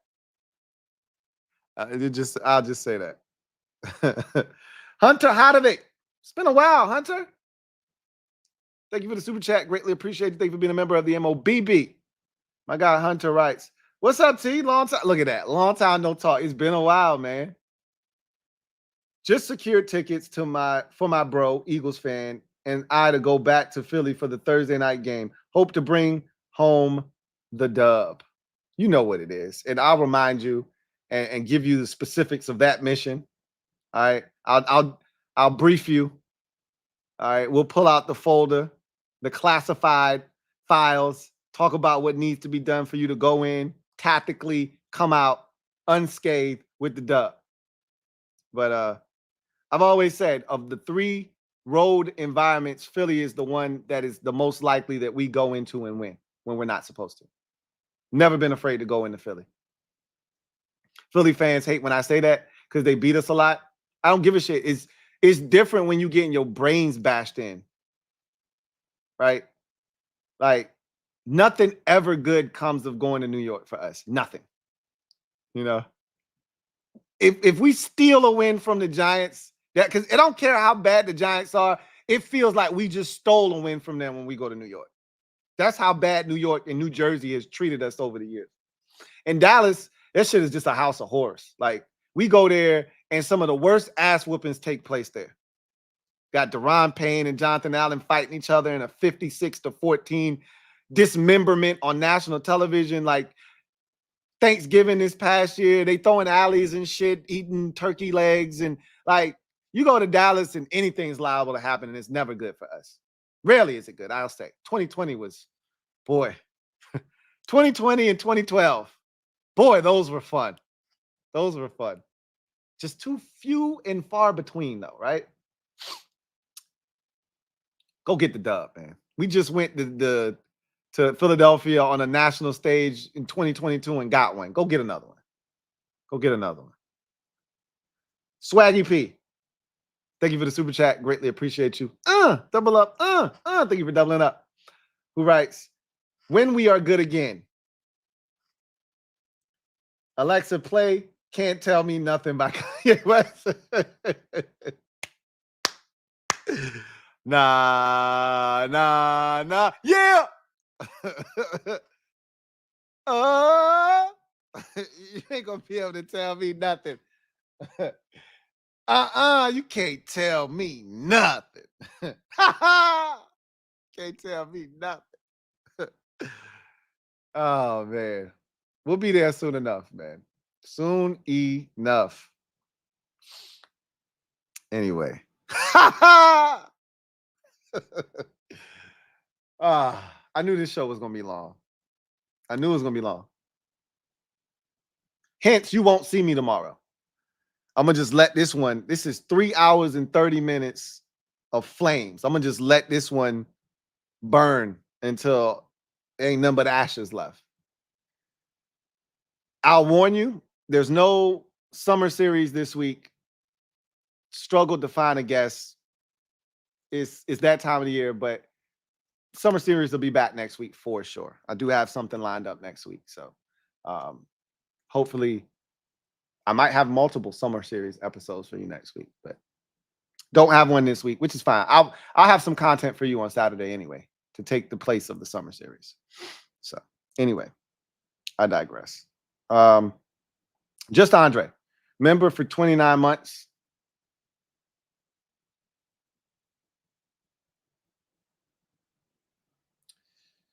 Crazy, some Cowboys fans say DQ wasn't a good DC. They'll say that because the last image of him was getting a 40 spot put on their head by the Green Bay Packers. But any Cowboys fans that tell you that aren't real Cowboys fans. They just in their feelings. But ain't no way you're going to sit here, look me in my face, tell me that Dan Quinn, who came in and single-handedly helped change the culture in Dallas from a, what were they, 5-11 in 2020? And I get it, Dak Prescott got hurt. Doesn't matter. The defense was still awful with Mike Nolan. Quinn comes in and you go 12-5 3 years in a row and you lead the league in takeaways all 3 years. Man, get out my face. Get out my face. Any Cowboys fans that tell you that Dan Quinn wasn't a good defensive coordinator and they were ready for him to go, ask that same Cowboys fan that. Just give them week 8. Let's give them till week 8 till they realize Dan Quinn ain't walking back through that door. Neither is Joe Witt Jr. Then go back and ask them, hey, you still think we can get that deal with Dan Quinn? So won't you raise your glass, won't you? Hunter Hodovic, Thank you for the super chat. Greatly appreciate you. Double up. Thank you for doubling up. Who writes, I hope so, man. We went to that 2022 Monday night game. First ever game. Damn, that was a great first ever, bro. Trippy thing is same date too. November 14th was a Monday in 2022, now a Thursday in 2024. There's a lot of good vibes. There's a lot of good juju that you kind of spreading around right now, man. I like the sound of that. And you gonna be back in the house. Run it back. That's what I say. Run it back. Run it back.